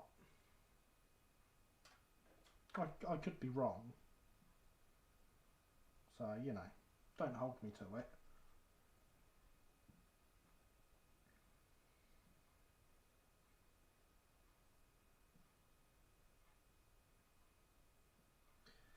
I think I am, actually.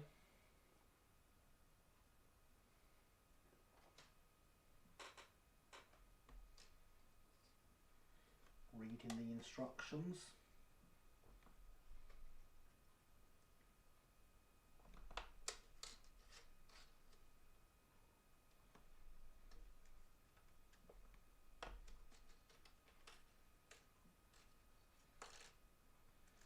But let us first worry about this. Just picked up a used copy of Brian May's book on stereo photography in the 1850s, so multitasking. Hopefully Scott Hornby Farm and Figure was. Oh yeah, I am aware of that one of Brian May's books. That is, yes. I've been wanting to pick that up for a while actually. Because this is a reprint, isn't it? Or has he actually done a second one?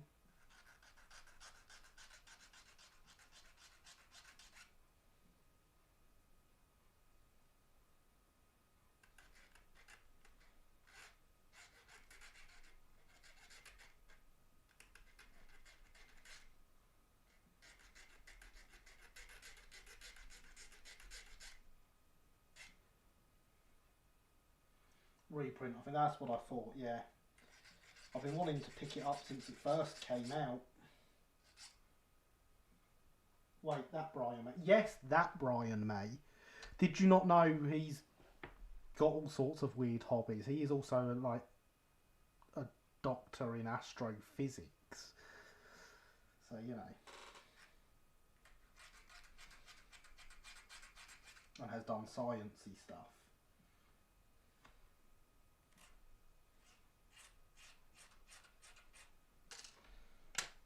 He leads a very interesting life. Right, so we want to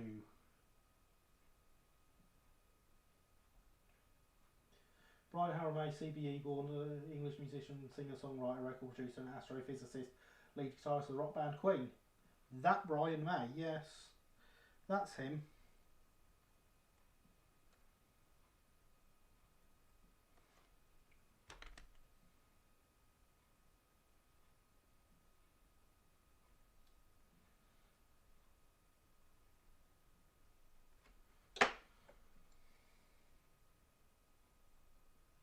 See, look, the brass bar does work.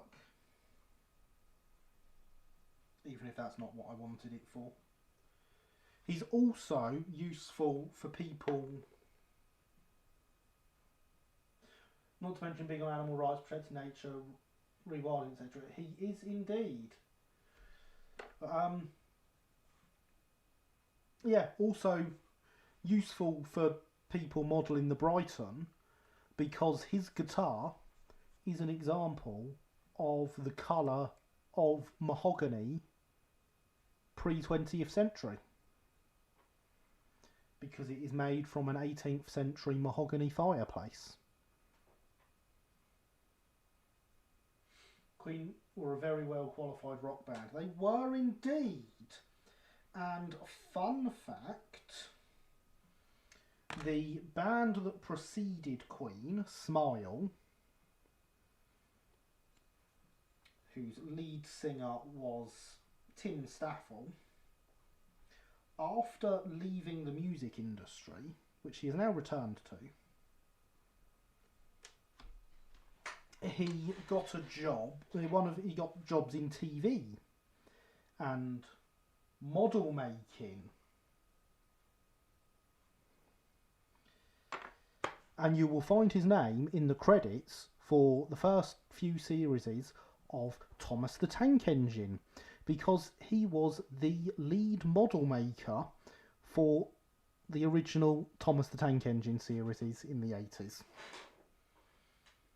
having previously been the lead singer of what would become Queen.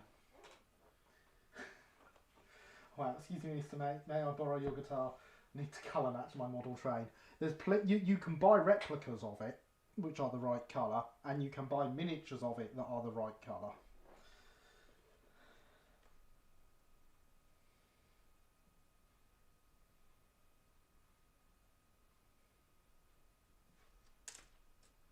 But yes, so there's my interesting facts.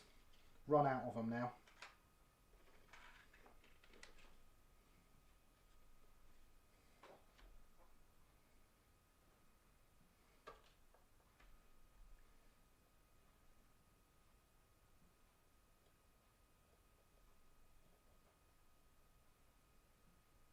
Yep, that looks fine.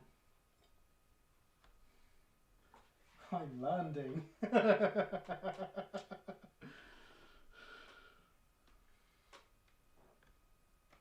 Yeah, it's weird the career path some people take.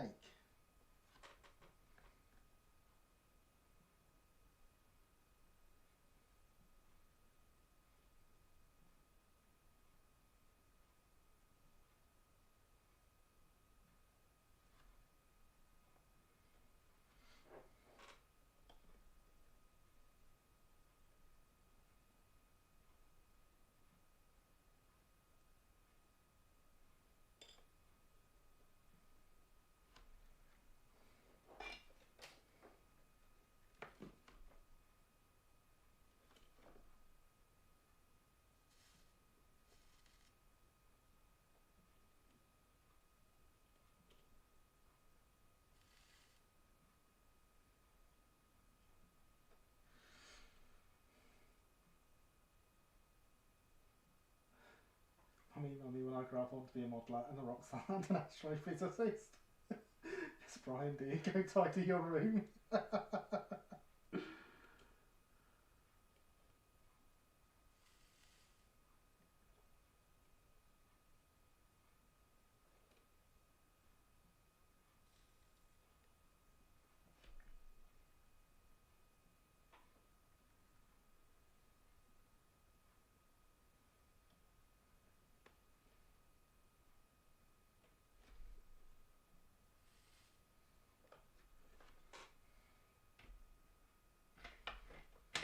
Learning curve on that must be neck breaking. Yeah. I often wonder though how he feels about that day.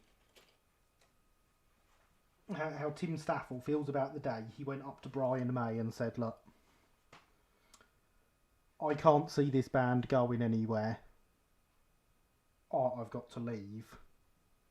Why don't you play with Fred instead?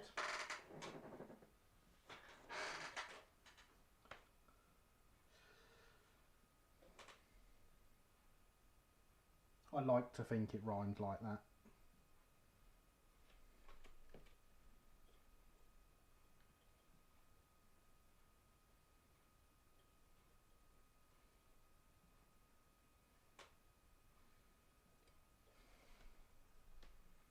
I'm not going to assume it did, but I like to think it did.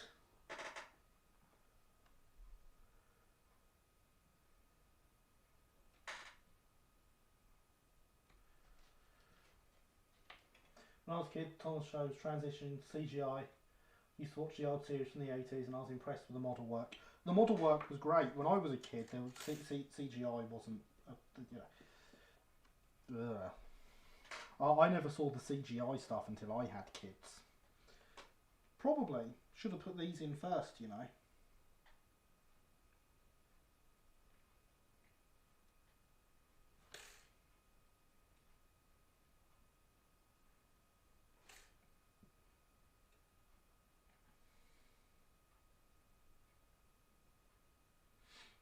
CGI is so cold and soulless, models have real presence about them. They do indeed. I definitely agree with that sentiment.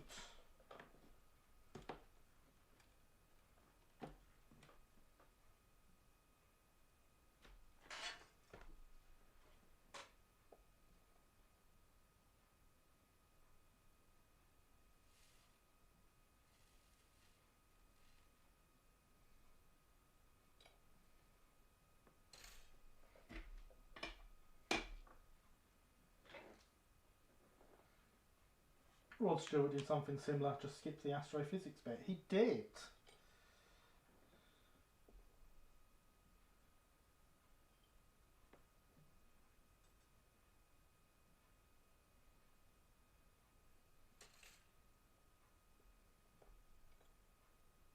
Little known fact, I've been in Rod Stewart's house.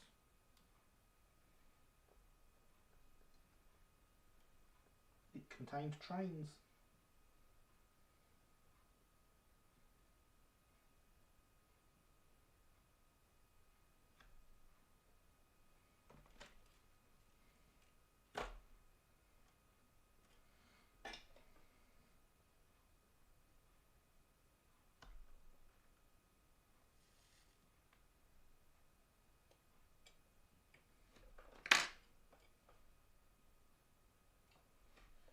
No, I don't think that's stuck very well on this side.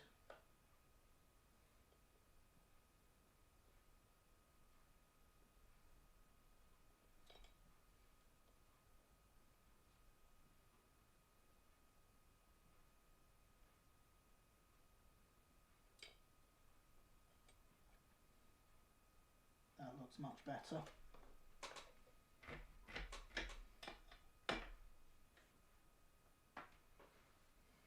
To be honest, I have my real opinion on that. It's not ready for the world.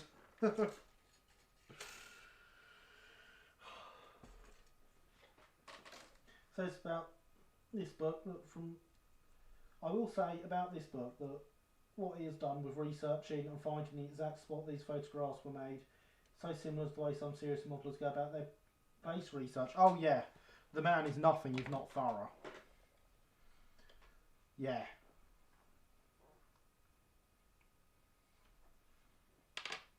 Well, when he does something, you know it's going to be fantastic. Right, so we've cut out that. These ones don't have a number, but I'm quite sure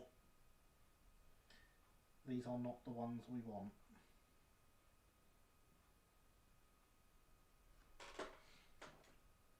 Every time I look at this, I'm more and more convinced that these are the brake shoes for this set because of where they fold.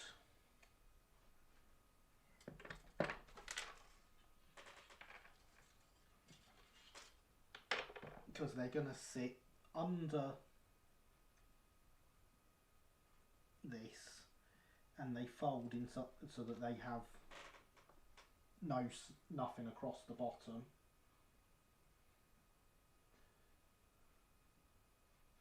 Rewrite that, rewrite mine too. Well, there's no harm in deleting and rewriting messages. I can still get them, they don't get deleted out of the chat box. So if I want to see what you write, I can by clicking a button here.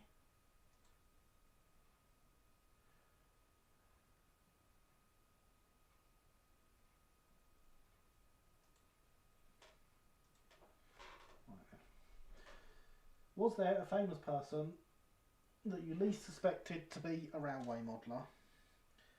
I can't say I suspect any famous people of being railway modelers until they come out.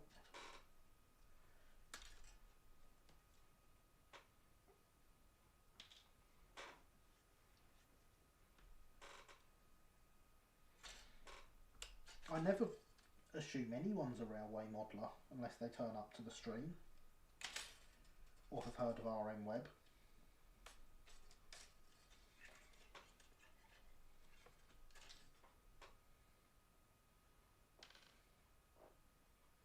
No, trains are taboo here if I'm being honest. Yeah. Gary will know the reason. Yeah, will I? Okay. But honestly, with me, the assumption that people won't be railway modelers is so strong. A few years ago, I was working the Upfield exhibition, probably 5 years ago now actually. A few, yeah. And the rest. And I was working at the show, enjoying myself. And all of a sudden, one of my friends that I'd been at college with turned up, and I saw him walking around the show.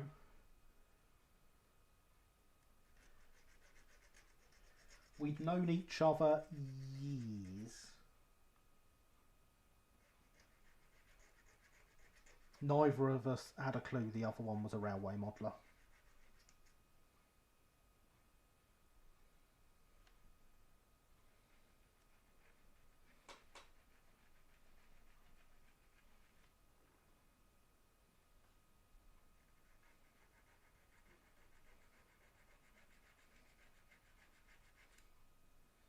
You know, we did the same subjects at college. We got the same jobs.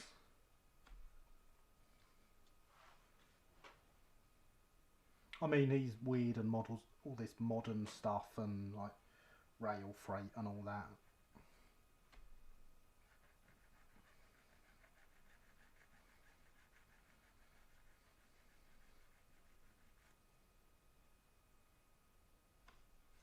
But still, a modeller's a modeller, eh?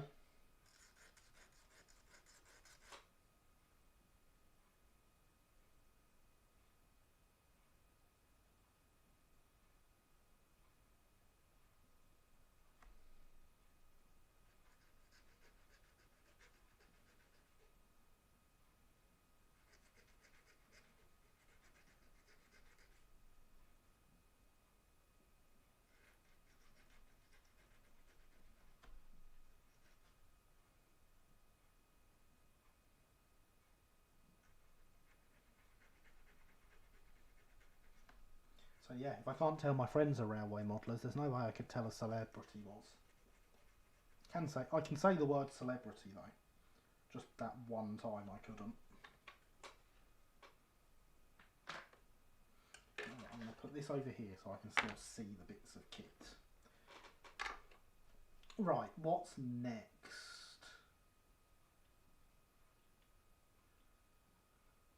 Fit the shoes using the back face as a guide to position. Fold down the pivot lug mounting on the tray and check the fit.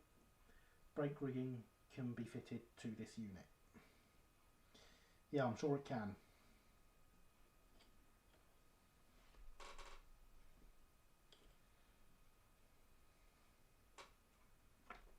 Okay, see these ones fold here.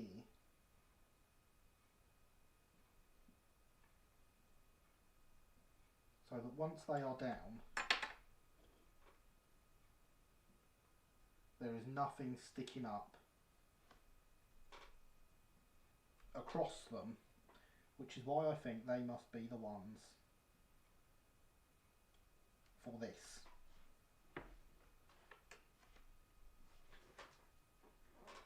Taken by surprise, Rod Stewart was a railway modeller. Yeah. So I'm always like, oh, are they?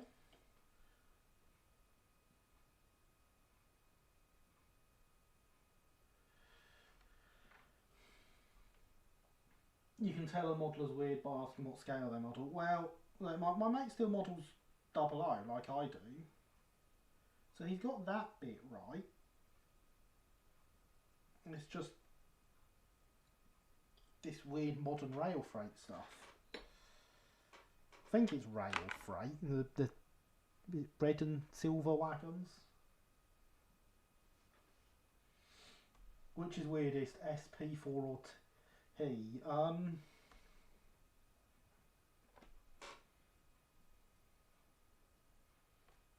got to be T, surely.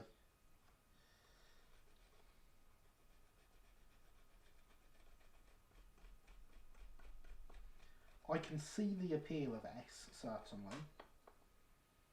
And I do quite like P4. I won't do it myself.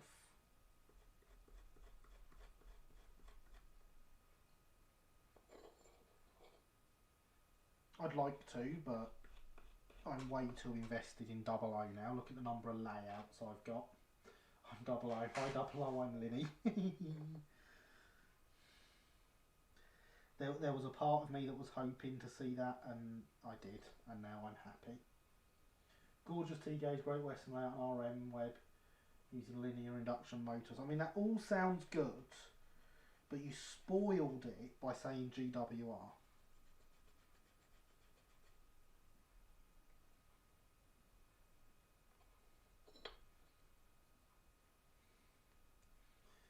Probably just been misled, yeah.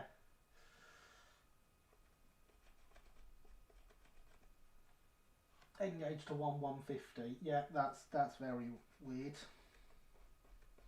Very, very weird indeed. Way back in something like 2001, beautiful S-scale, MR layout and railway modeler. It's based on my only knowledge of S-scale. Fair enough.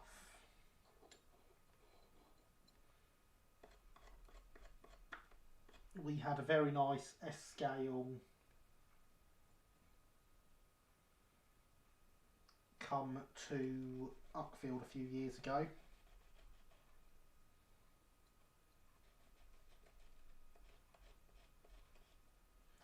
Operated by someone off them RM webs.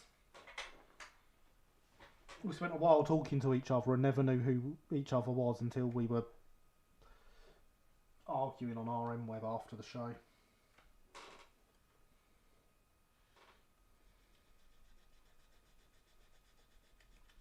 Which is a shame. I wish I'd have known it was him down there, because he's like, oh, well, if I'd known it was you, I would have let you come and have a play.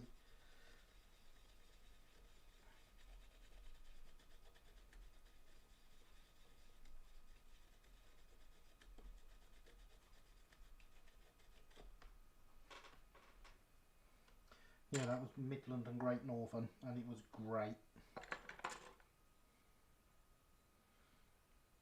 Now, I've got to line these brake shoes up by I.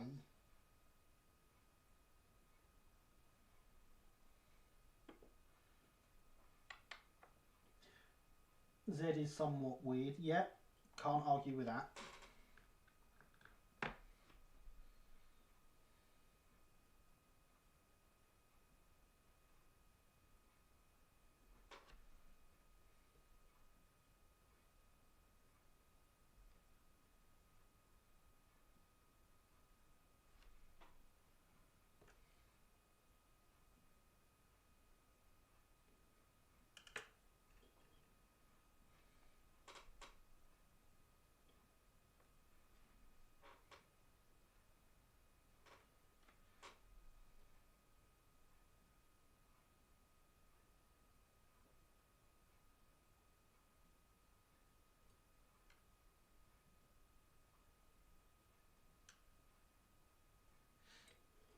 That gets them in the right place that way.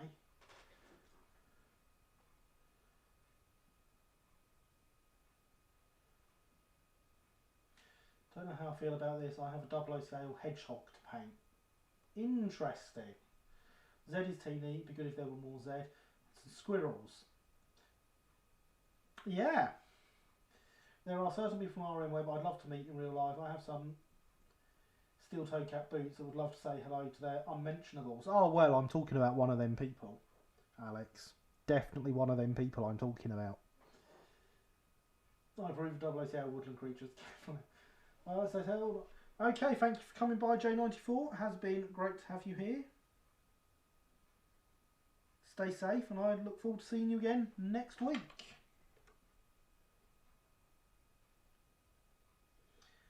this is the right size for go, because I can put it between here.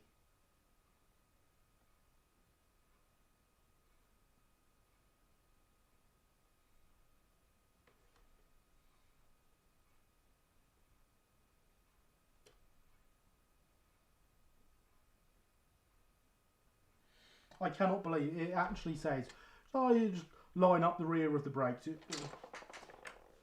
Yeah. Because that's something you can definitely just do really easily.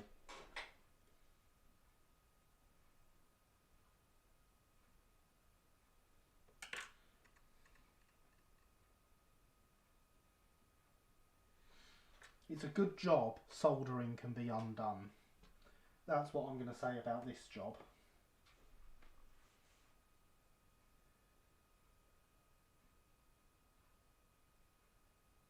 Paintbrushes are not normally mentioned.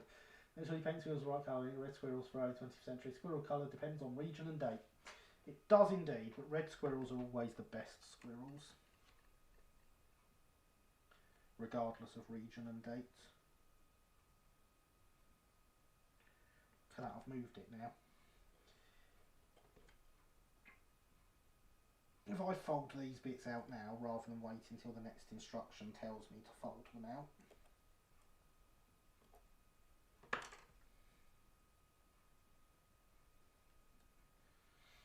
That's not quite folded in far enough, that's a pain.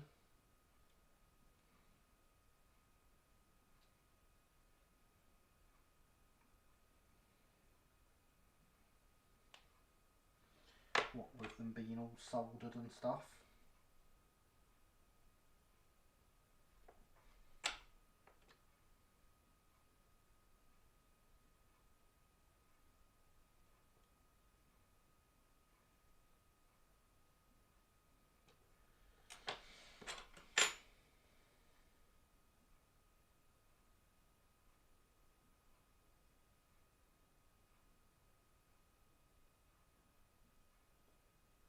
I'm going to try dotting some solder on that.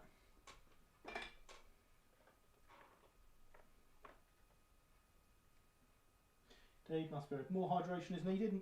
You're about okay, Simon. I approve of more hydration. Pick going on Discord now. Excellent. Somewhat isolated central parts somewhere are rare black squirrels are fairly common. Oh, interesting. I genuinely never heard of black squirrels.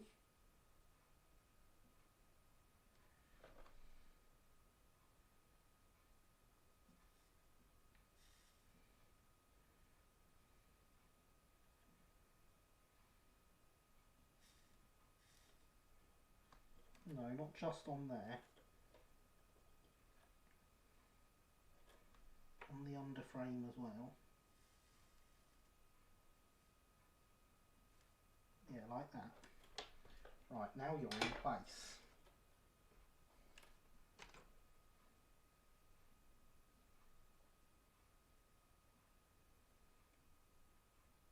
You might be very slightly too far out there, but close enough.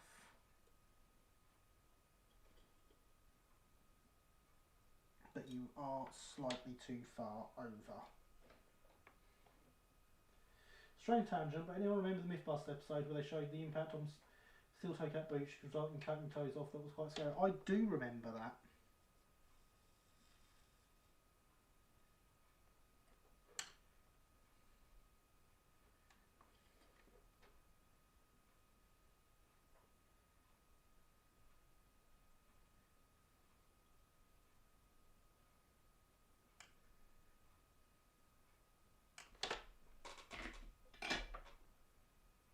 It was the thing that finally put me off steel toe cap boots.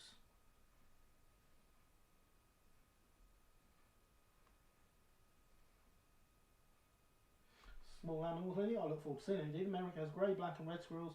Different red squirrels as well, though. Interesting. Most industry doesn't use steel toe caps anymore. That doesn't surprise me.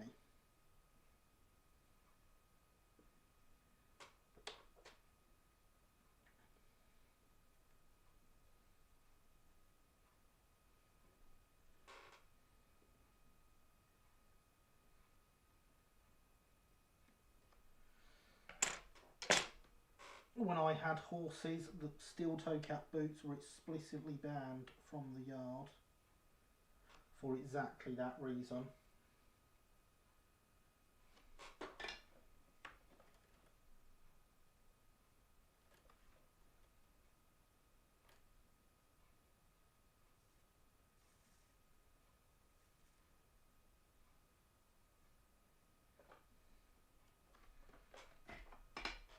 Right then, now they're definitely in the right place this way.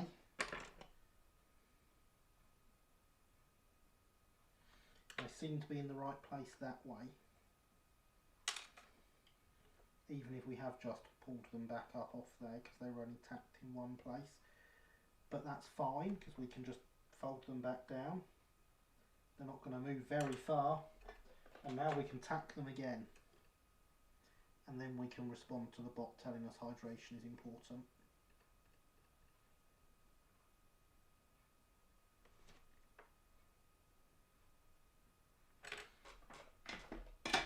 Which I believe needs a refill. It does indeed need a refill.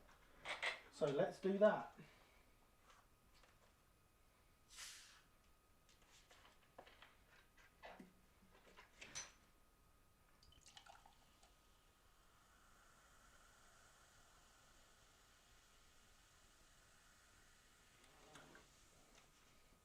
With the magnets in the linear motors we use in our bigger lathes, we would end up hanging upside down. Yeah, I can see why that would be a problem. Hydration is important.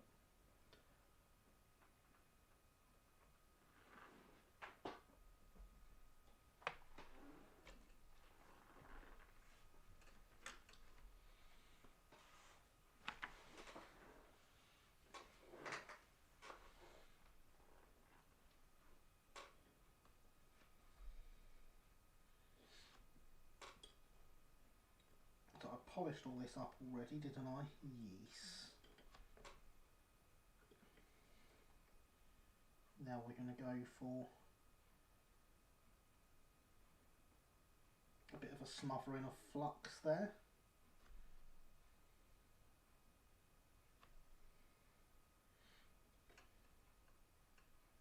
I've just had a thought. Oh no, that doesn't quite put them in the right place. That's a shame.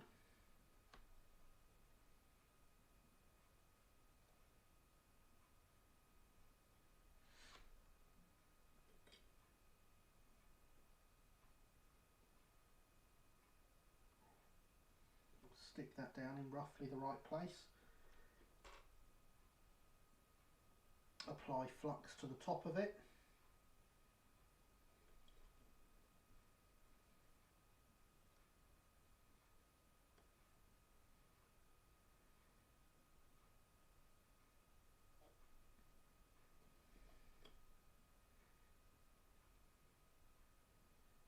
Drop this back in to hold it in place.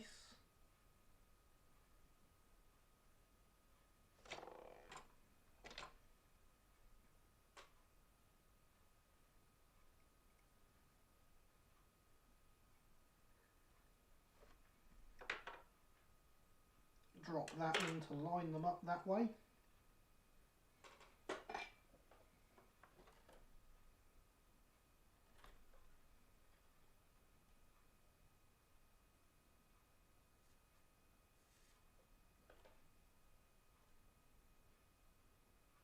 And very carefully tack them.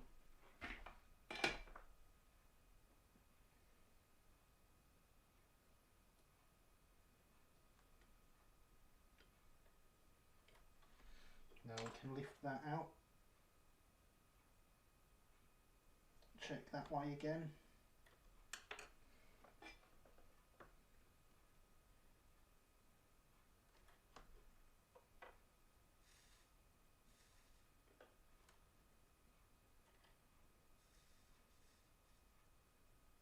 And tack at this end. And we can bend that back up straight. I wonder whether anyone's built model railway with the name of up nor down, put on a model of a public house bearing the name the Duke of York. Oh dear. Oh dear, James.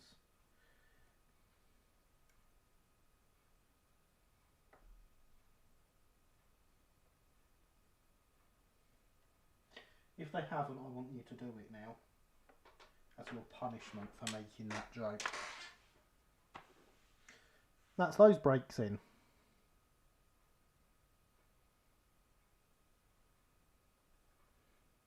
Why do you have linear motors in a lathe? I thought lathes spin things. I'd heard a rumour they do. Just found a video of trains at Worcester in the 60s. Amazing just how many XMS types they were still working through there despite being mainly Western region. Yeah. Well, they were one big happy railway by then. Gone were the divides of the past. Ha ha ha ha ha ha ha ha ha ha.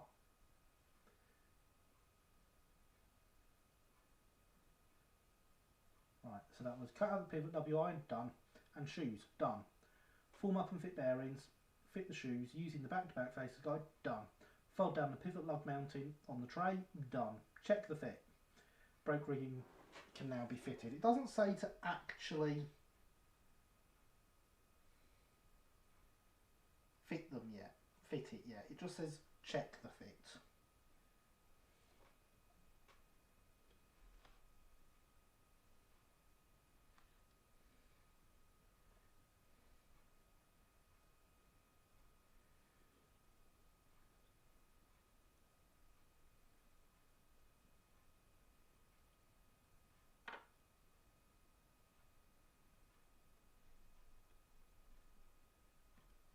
Well, we can do that.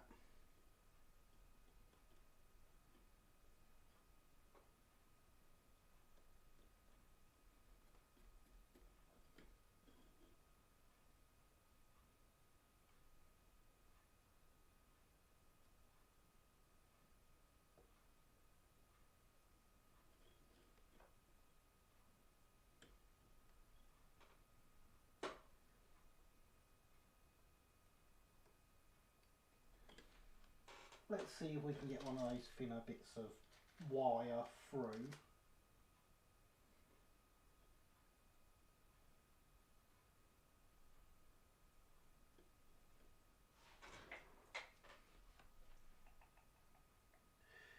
If I were to build a semi-joke layout, I'd model one of the stations at Ali Pali. I'd be a model of the station at Ali Pali to be exhibited at Ali Pali. Yeah, well, seems ideal. To move tools along the length of the job to cut the shafts. I used the screws for that. Not like it. So much Midland region was handed over to the Western, seeing Great Western locos working the S&D always breaks my heart.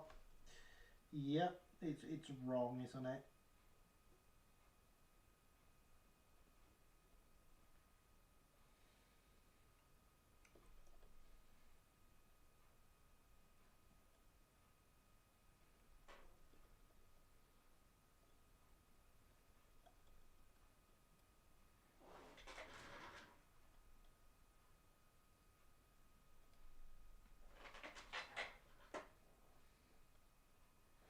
Almost there, I can feel it.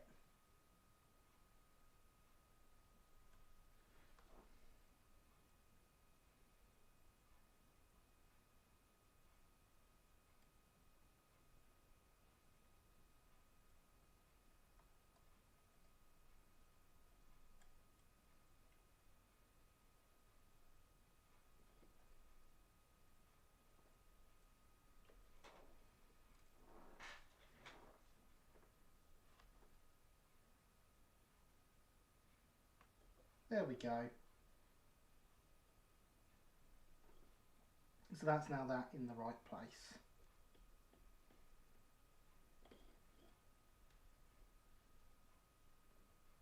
And this brake shoe is a bit close.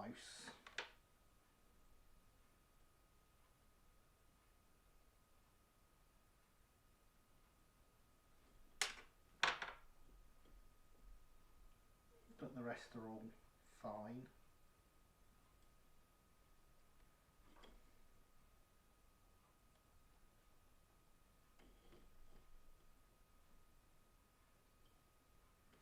Maybe that one could move out a little bit.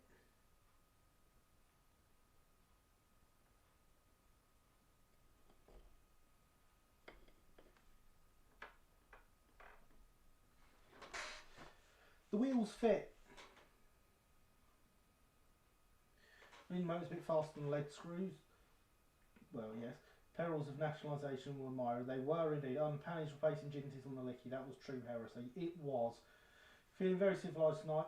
Oatcakes with cheese and chutney before bed. Very nice. Woo wheels fitting indeed, Alex. Look, I can even come over to this end and fit a set of wheels. He says, whilst failing to fit a set of wheels. Turn it up this way and then I can plonk that on there.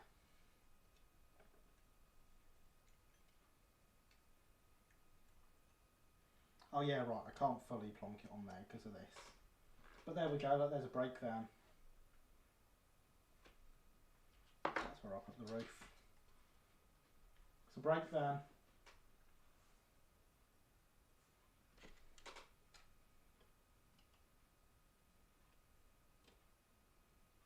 It's a 6-wheel brake van.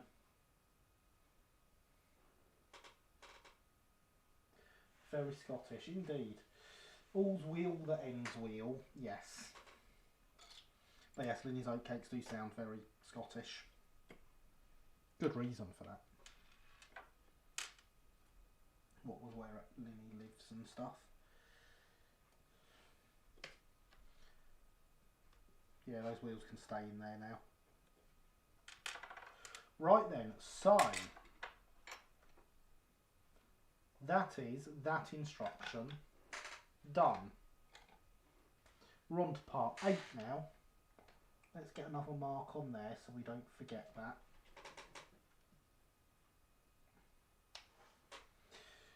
Should have had haggis on them. Well, I mean, do you not have that with every meal? Because if not, I'm very disappointed. Scottish oatcakes, I was thinking of proper oatcakes.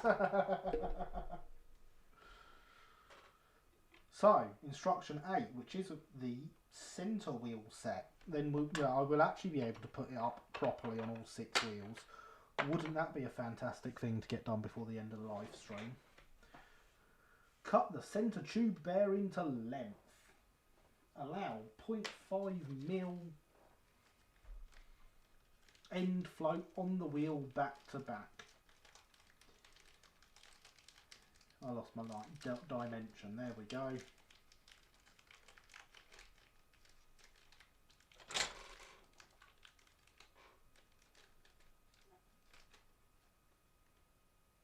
And then it talks about all sorts of weird parts. It talks about cradle. I'm not aware of where this cradle is. It's number 19 on my sheet, apparently. Ah, there it is. Very small. Ah, okay.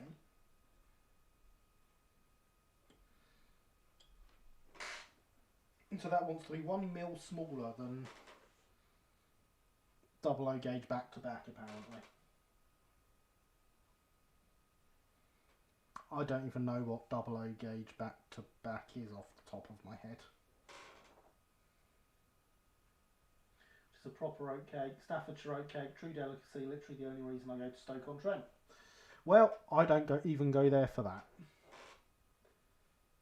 14.2. I thought it was 14 point something. I was thinking 0.5 though.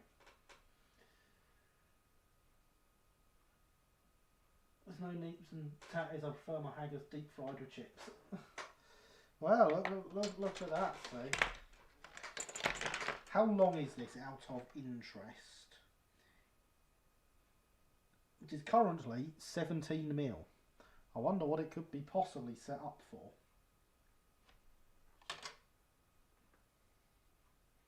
I can't imagine, can you? We want to go for 13-ish.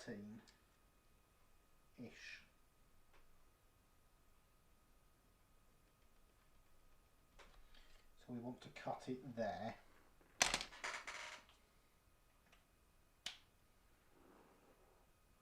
So that's not quite true. City Museum site is nice and houses most of Staffordshire hoard. Other than that, you know, it's a dump. Fair enough, I'll take your word on that. So in theory it should be about a mil. Yeah, that's about a millimetre smaller than that, give or take.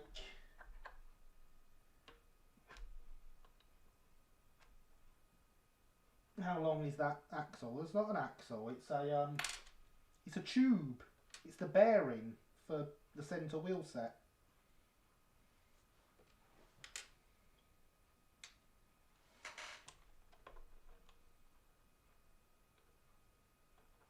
Don't want to be the same length as the back to back. No. Won't stick into the wheels. No, not an axle. Bearing. Tube, you can see through it.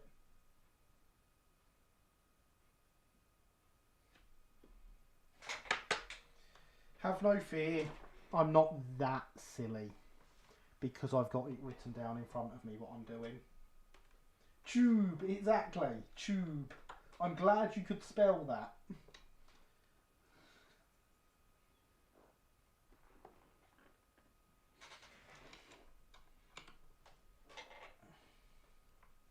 I'm going to put this in the vise.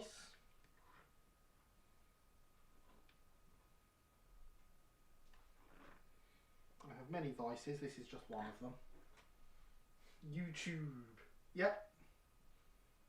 Actually, I prefer calling it the Yob Tubs.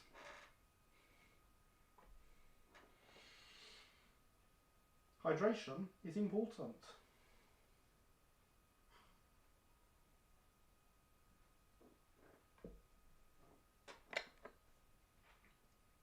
No need to get personal. But Vice joke is almost as bad as my up nor down jokes. It is. If you came here for good jokes, you've come to the wrong place. Can't put you there because then you're in the way of me soaring.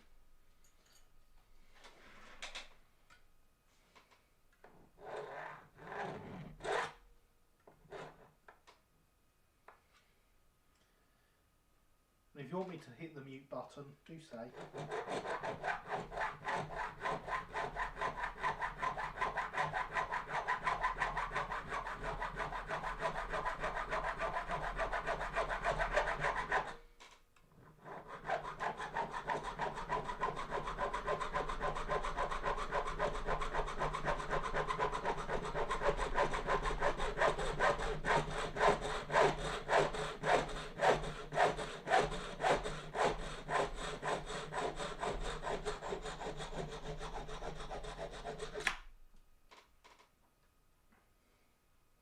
Chop. Time for brass splinters in my feet now, isn't it? Quite a bit of that falling there.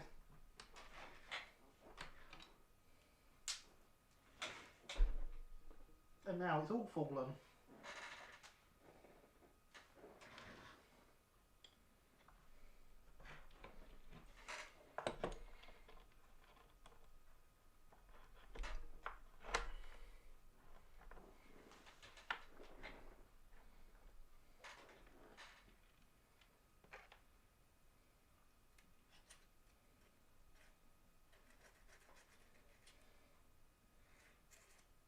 Clean it up a bit.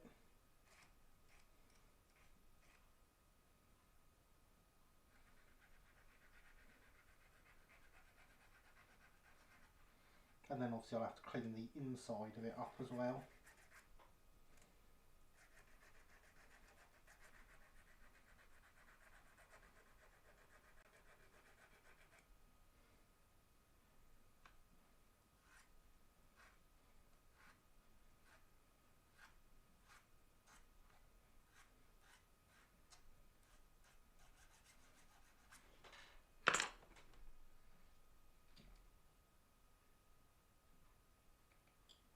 I suppose I should position this better so you can see what I'm doing properly.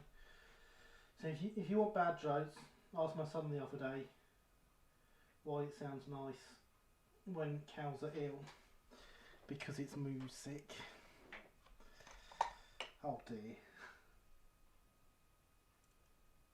But everyone knows that all dads have to tell bad jokes. It is the law.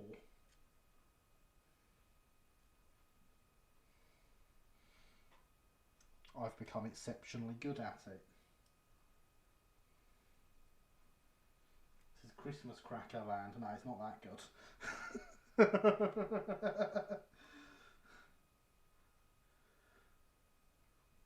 I'm not a dad, but I still tell bad jokes. Well, I didn't say it's exclusive to dads. Does that mean I'm a faux pas? Oh dear.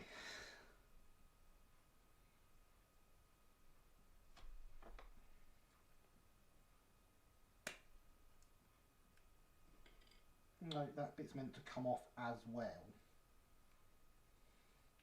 Because I'm testing to make sure the hole is okay.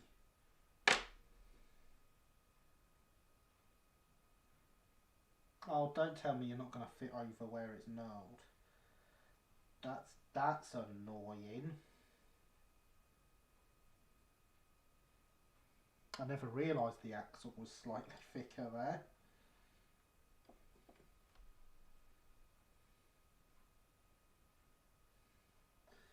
Oh dear is the best reaction to a dad joke.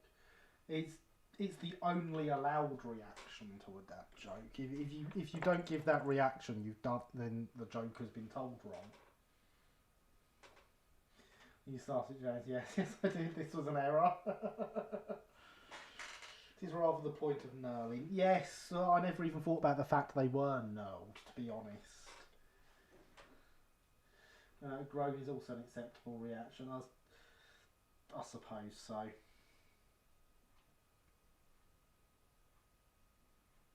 That's irritating though.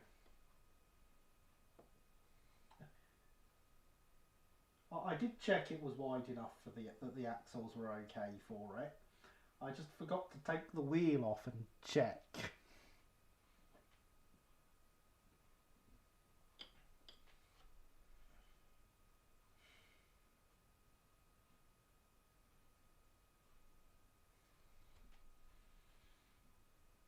Groan is rather more traditional reaction, but I like Gary's old dear. Yes, I think it's the best reaction.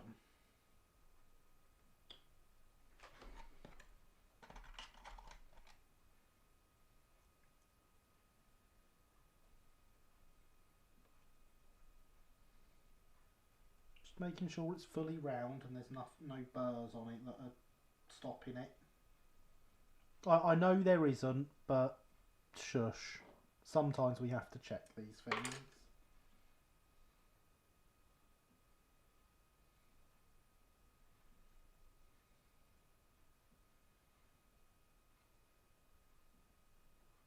How very irritating.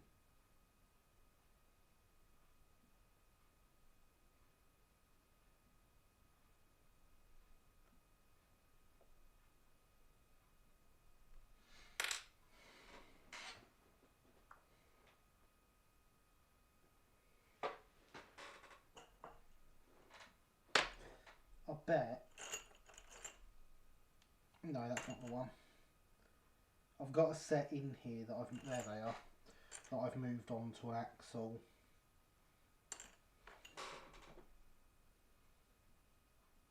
Yeah, they go over that axle, but these are the wrong wheels.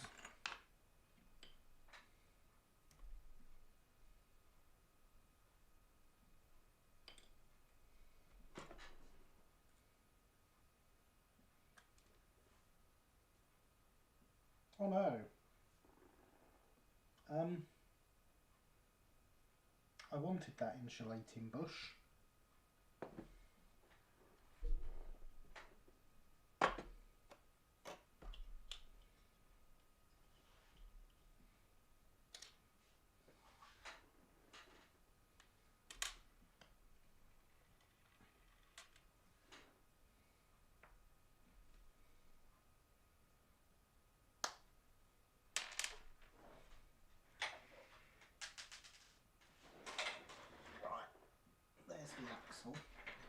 now completely wheelless.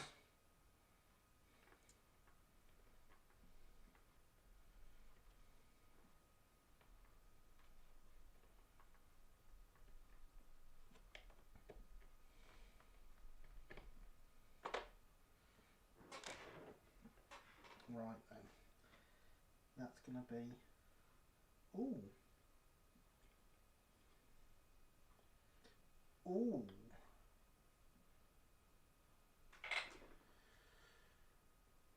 We just found a video showing their smooth Battle of Britain glass hauling special up the Licky in 64p Still My Beating Heart. Well now, that does sound rather nice.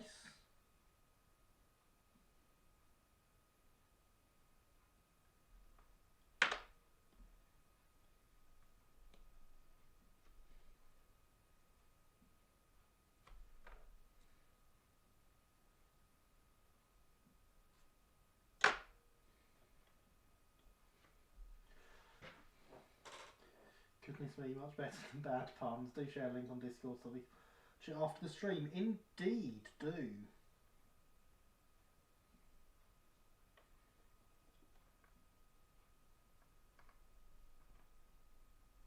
There we go. In an unexpected turn of events, these wheels fit on this axle, and this axle is already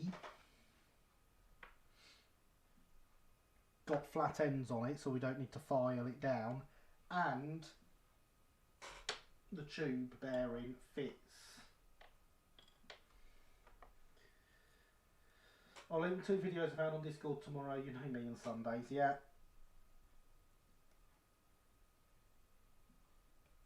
Won't log on to Discord on a Sunday.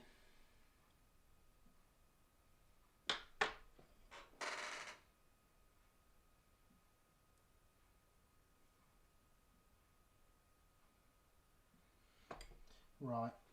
Now I'm sure I've got another insulated bearing the right size for that.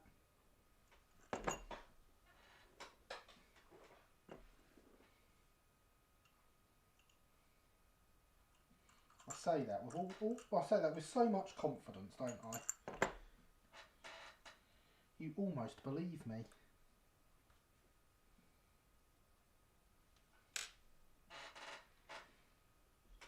This one looks like it might not be wrong, but it may not be. Shame it stayed in the wheel.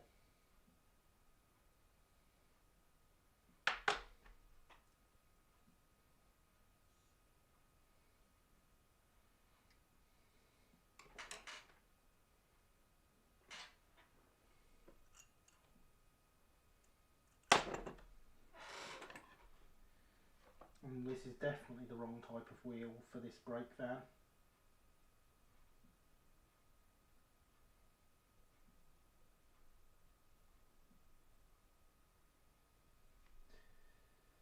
You do now, Linny.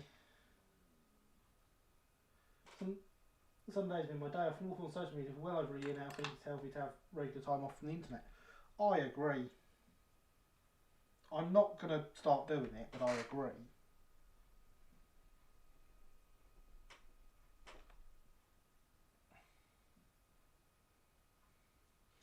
That did not work as hoped.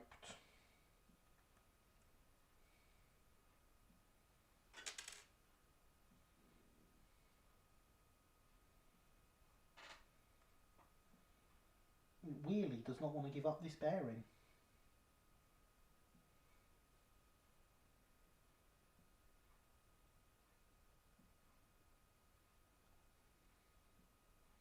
It probably knows it will never be fitted to an item of rolling stock.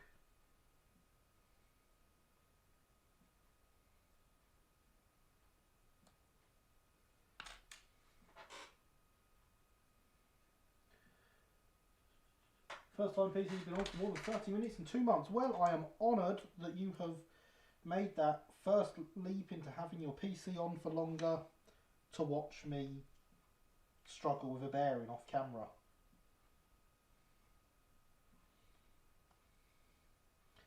Because I can't find anything the right size to poke through it and get it off. Oh, there's an idea.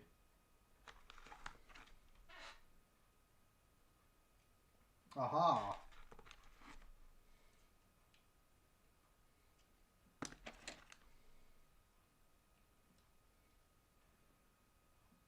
Bearing.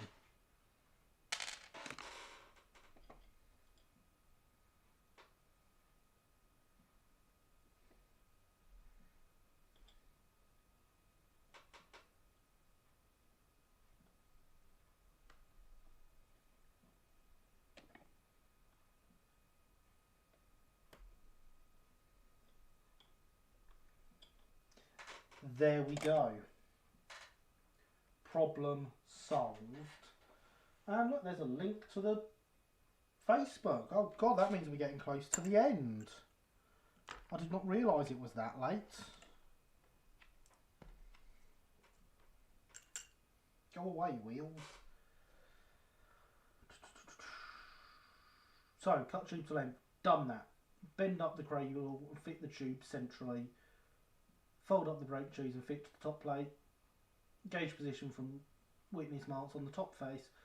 Fit this unit to the cradle. The centre axle should have its pinpoint ends removed. Right then, I'm not sure we're going to get all that done, but let's at least get one wheel onto this axle.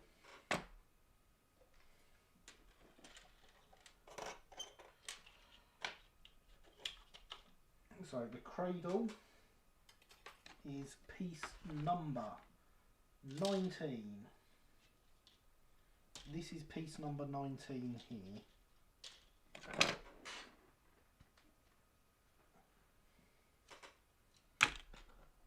Pumpkin indeed. We must finish before my workbench turns back into a pumpkin.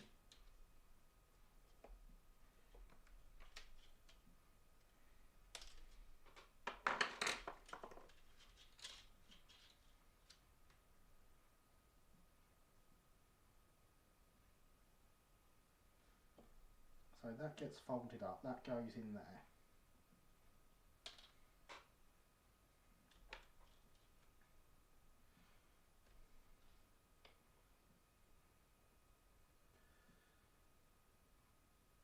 Fold up the brake shoes, piece 18. Those we think are these ones.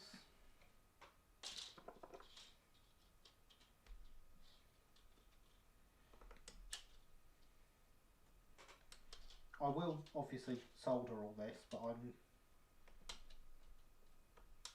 not 100% sure.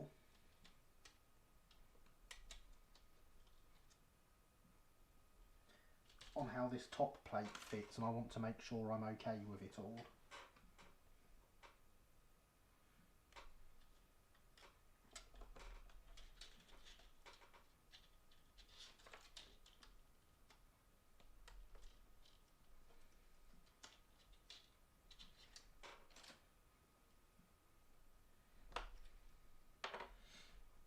And the top plate, so I get the impression that that goes like that.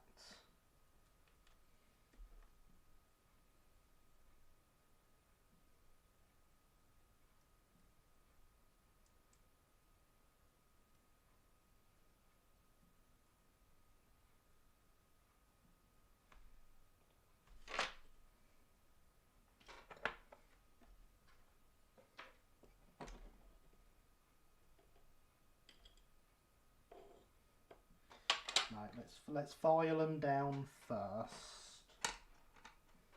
We need that as a command. Have we got an actual response to it though that I like? I get the impression that will slide through a gap in there once these are folded.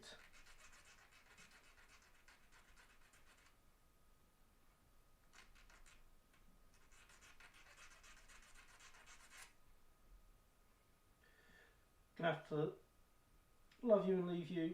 My match is calling me. It's already tomorrow. Here, I'll return my pumpkin patch. See you all next week. Not literally. Alright, thanks for coming, Paderborn. Great to have you here. Thank you for, it's great seeing you stay this late. Sleep well. Videos keep coming now, found one on Birmingham New Street in 50s before it was ruined, showing the bullet diesels during their Midland region days. MR Compound 1000 on Routor. Very nice. How about best make haste before the workbench turns into a pumpkin? Maybe. That's better than anything I would have come up with, certainly.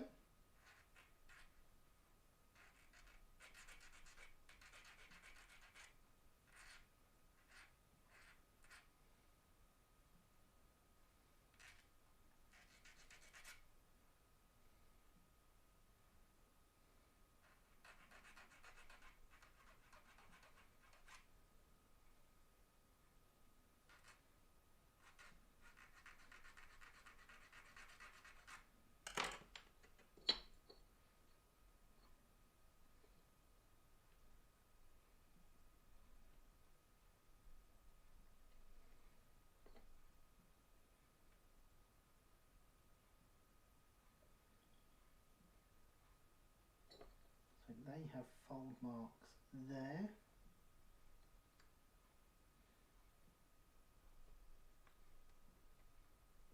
And so far I still think my theory of how these fit together is right.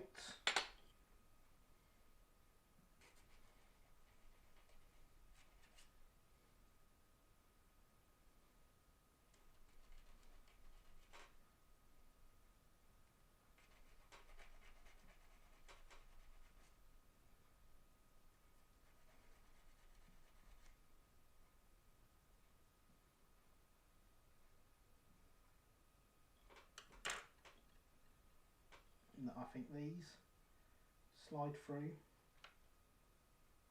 like that.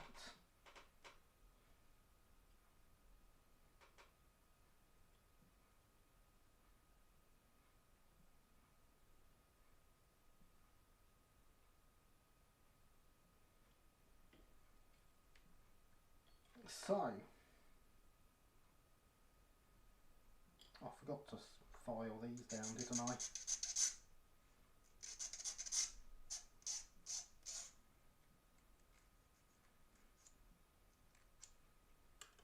Let's get soldering. Had I known the bullet diesels have been allocated to the Midland, I would have bought one from Kerno. Yeah. Yeah, I can see why that would irritate you.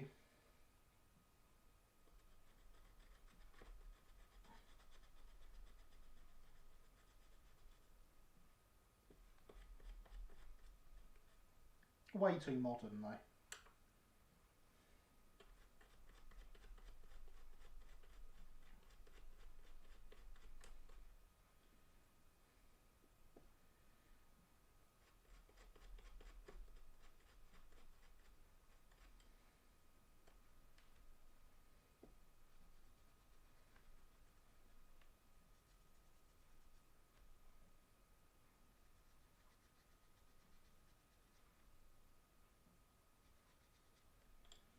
The instructions say to paint this and this before fitting.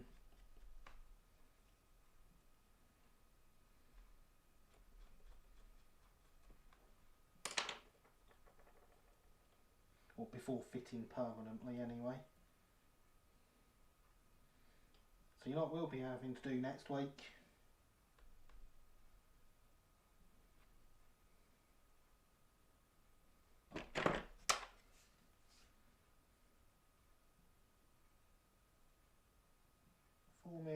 Four mil, that is central.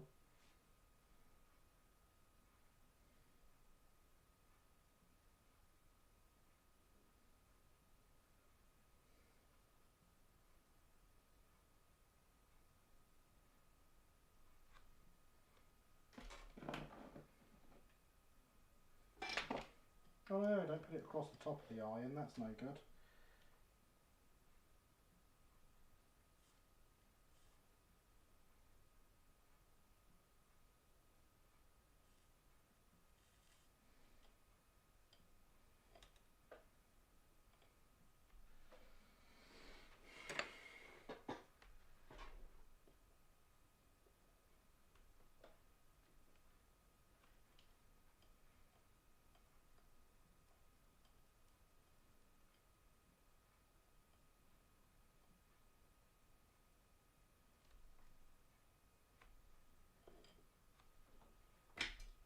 is held. Let's do the same on the other side.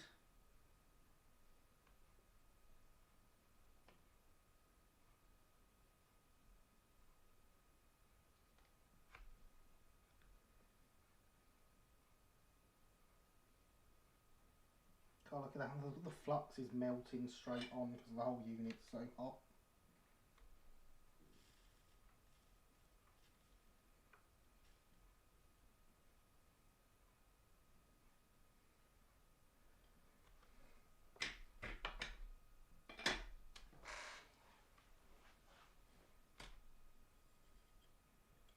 This goes this way up.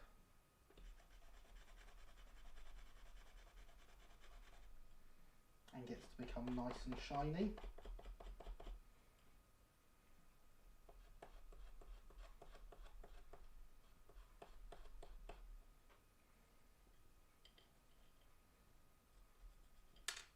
That's quite hot.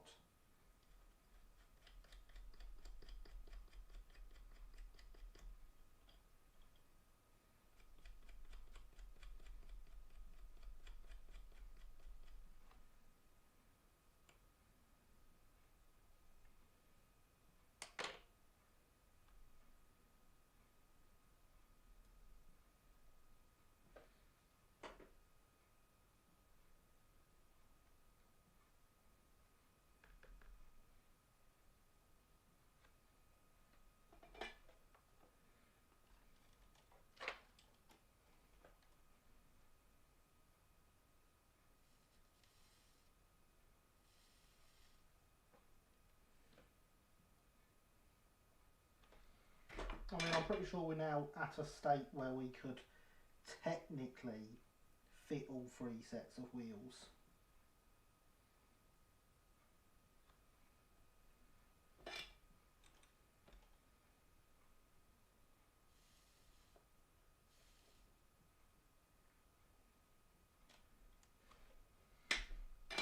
That'd best just be how that's reflecting on there, but that doesn't look very central to me anymore.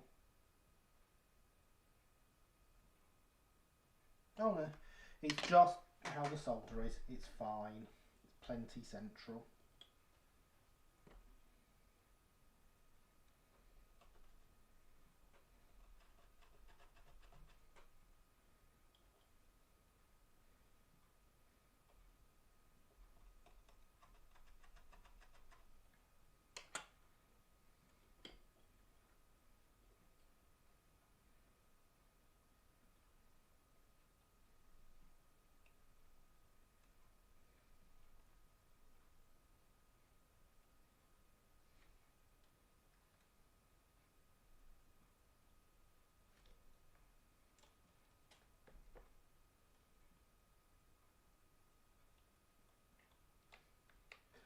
Gonna have to head off to bed. Got start of a migraine coming on. Great stream. Sorry to hear that, Simon. Sleep well, and I hope you are feeling better in the morning.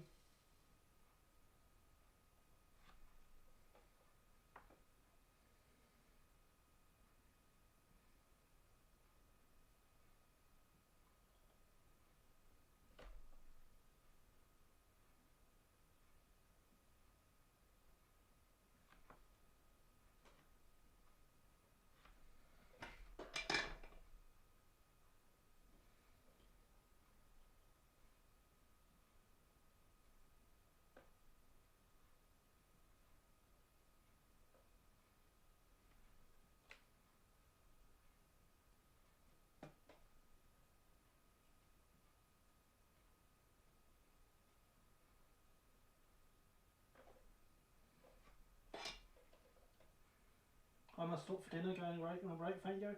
Okay, thank you for coming by, Andy. As I say, we're gonna get this wheel set done and then plonk it on our wheels for the end, so you won't miss much. Enjoy your dinner.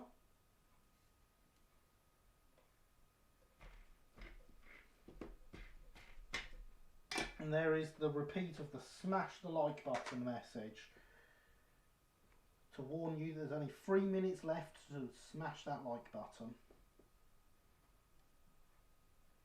I didn't think about that, did I? Won't fit in the wheel.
And they're in.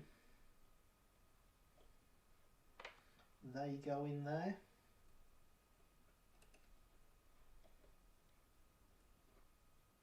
That goes in there.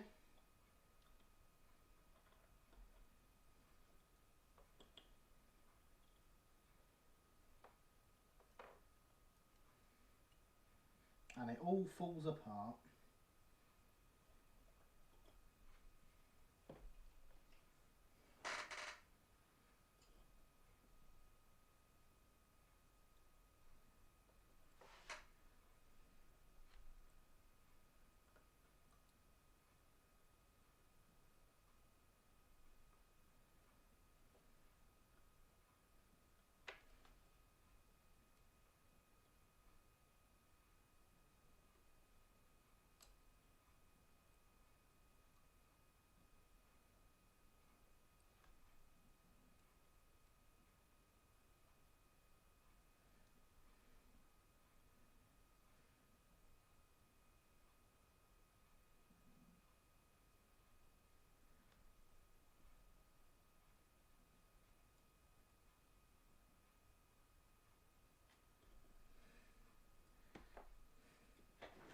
There we go, that's through there.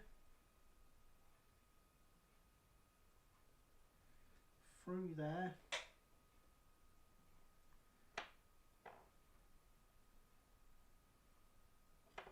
Now we just need to get it through the middle set and it hold that in place as well.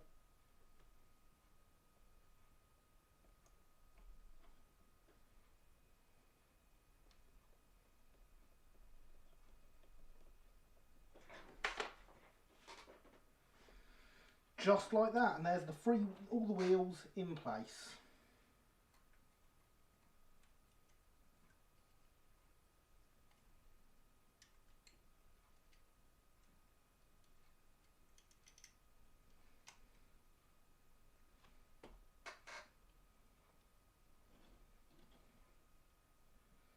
I mean, the middle wheel set needs its positioning sorting out because it's too far over at the moment, but that'll be fine once it's attached properly.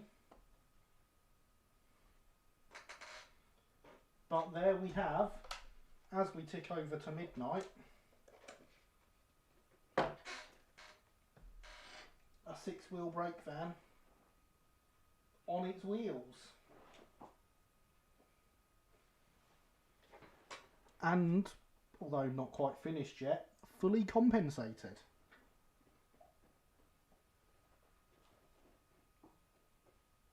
So remember kids, hydration is important.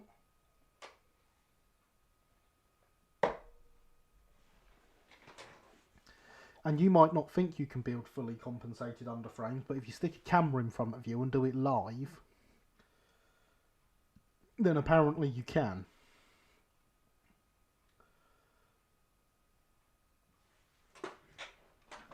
So, I'd like to thank you all for coming. Because I certainly have had an absolutely wonderful time learning that I am apparently better at this than I thought. I hope you have enjoyed learning I am better than I thought. And seeing that it's not as hard as people make it seem.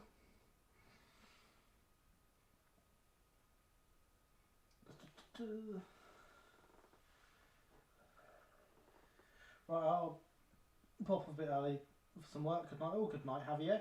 Looking good day, Harry. Thank you, Linny. Great progress once again, sir. Thank you, Christopher. Nice work tonight. Thank you, Javier. Woo, excellent. Thank you, Alex. Very nice. Thank you, Linny. Awesome progress. Really coming together. Thank you, Alex. So, yes, it is once again the end. So, I've had a great time. I hope you have too. We're getting very close to the end of this build now. It'll be time for paint soon. We're on step 9 of 14. So, thank you for coming. I have been Gary. This has been Let's Build. You've been awesome. Good night.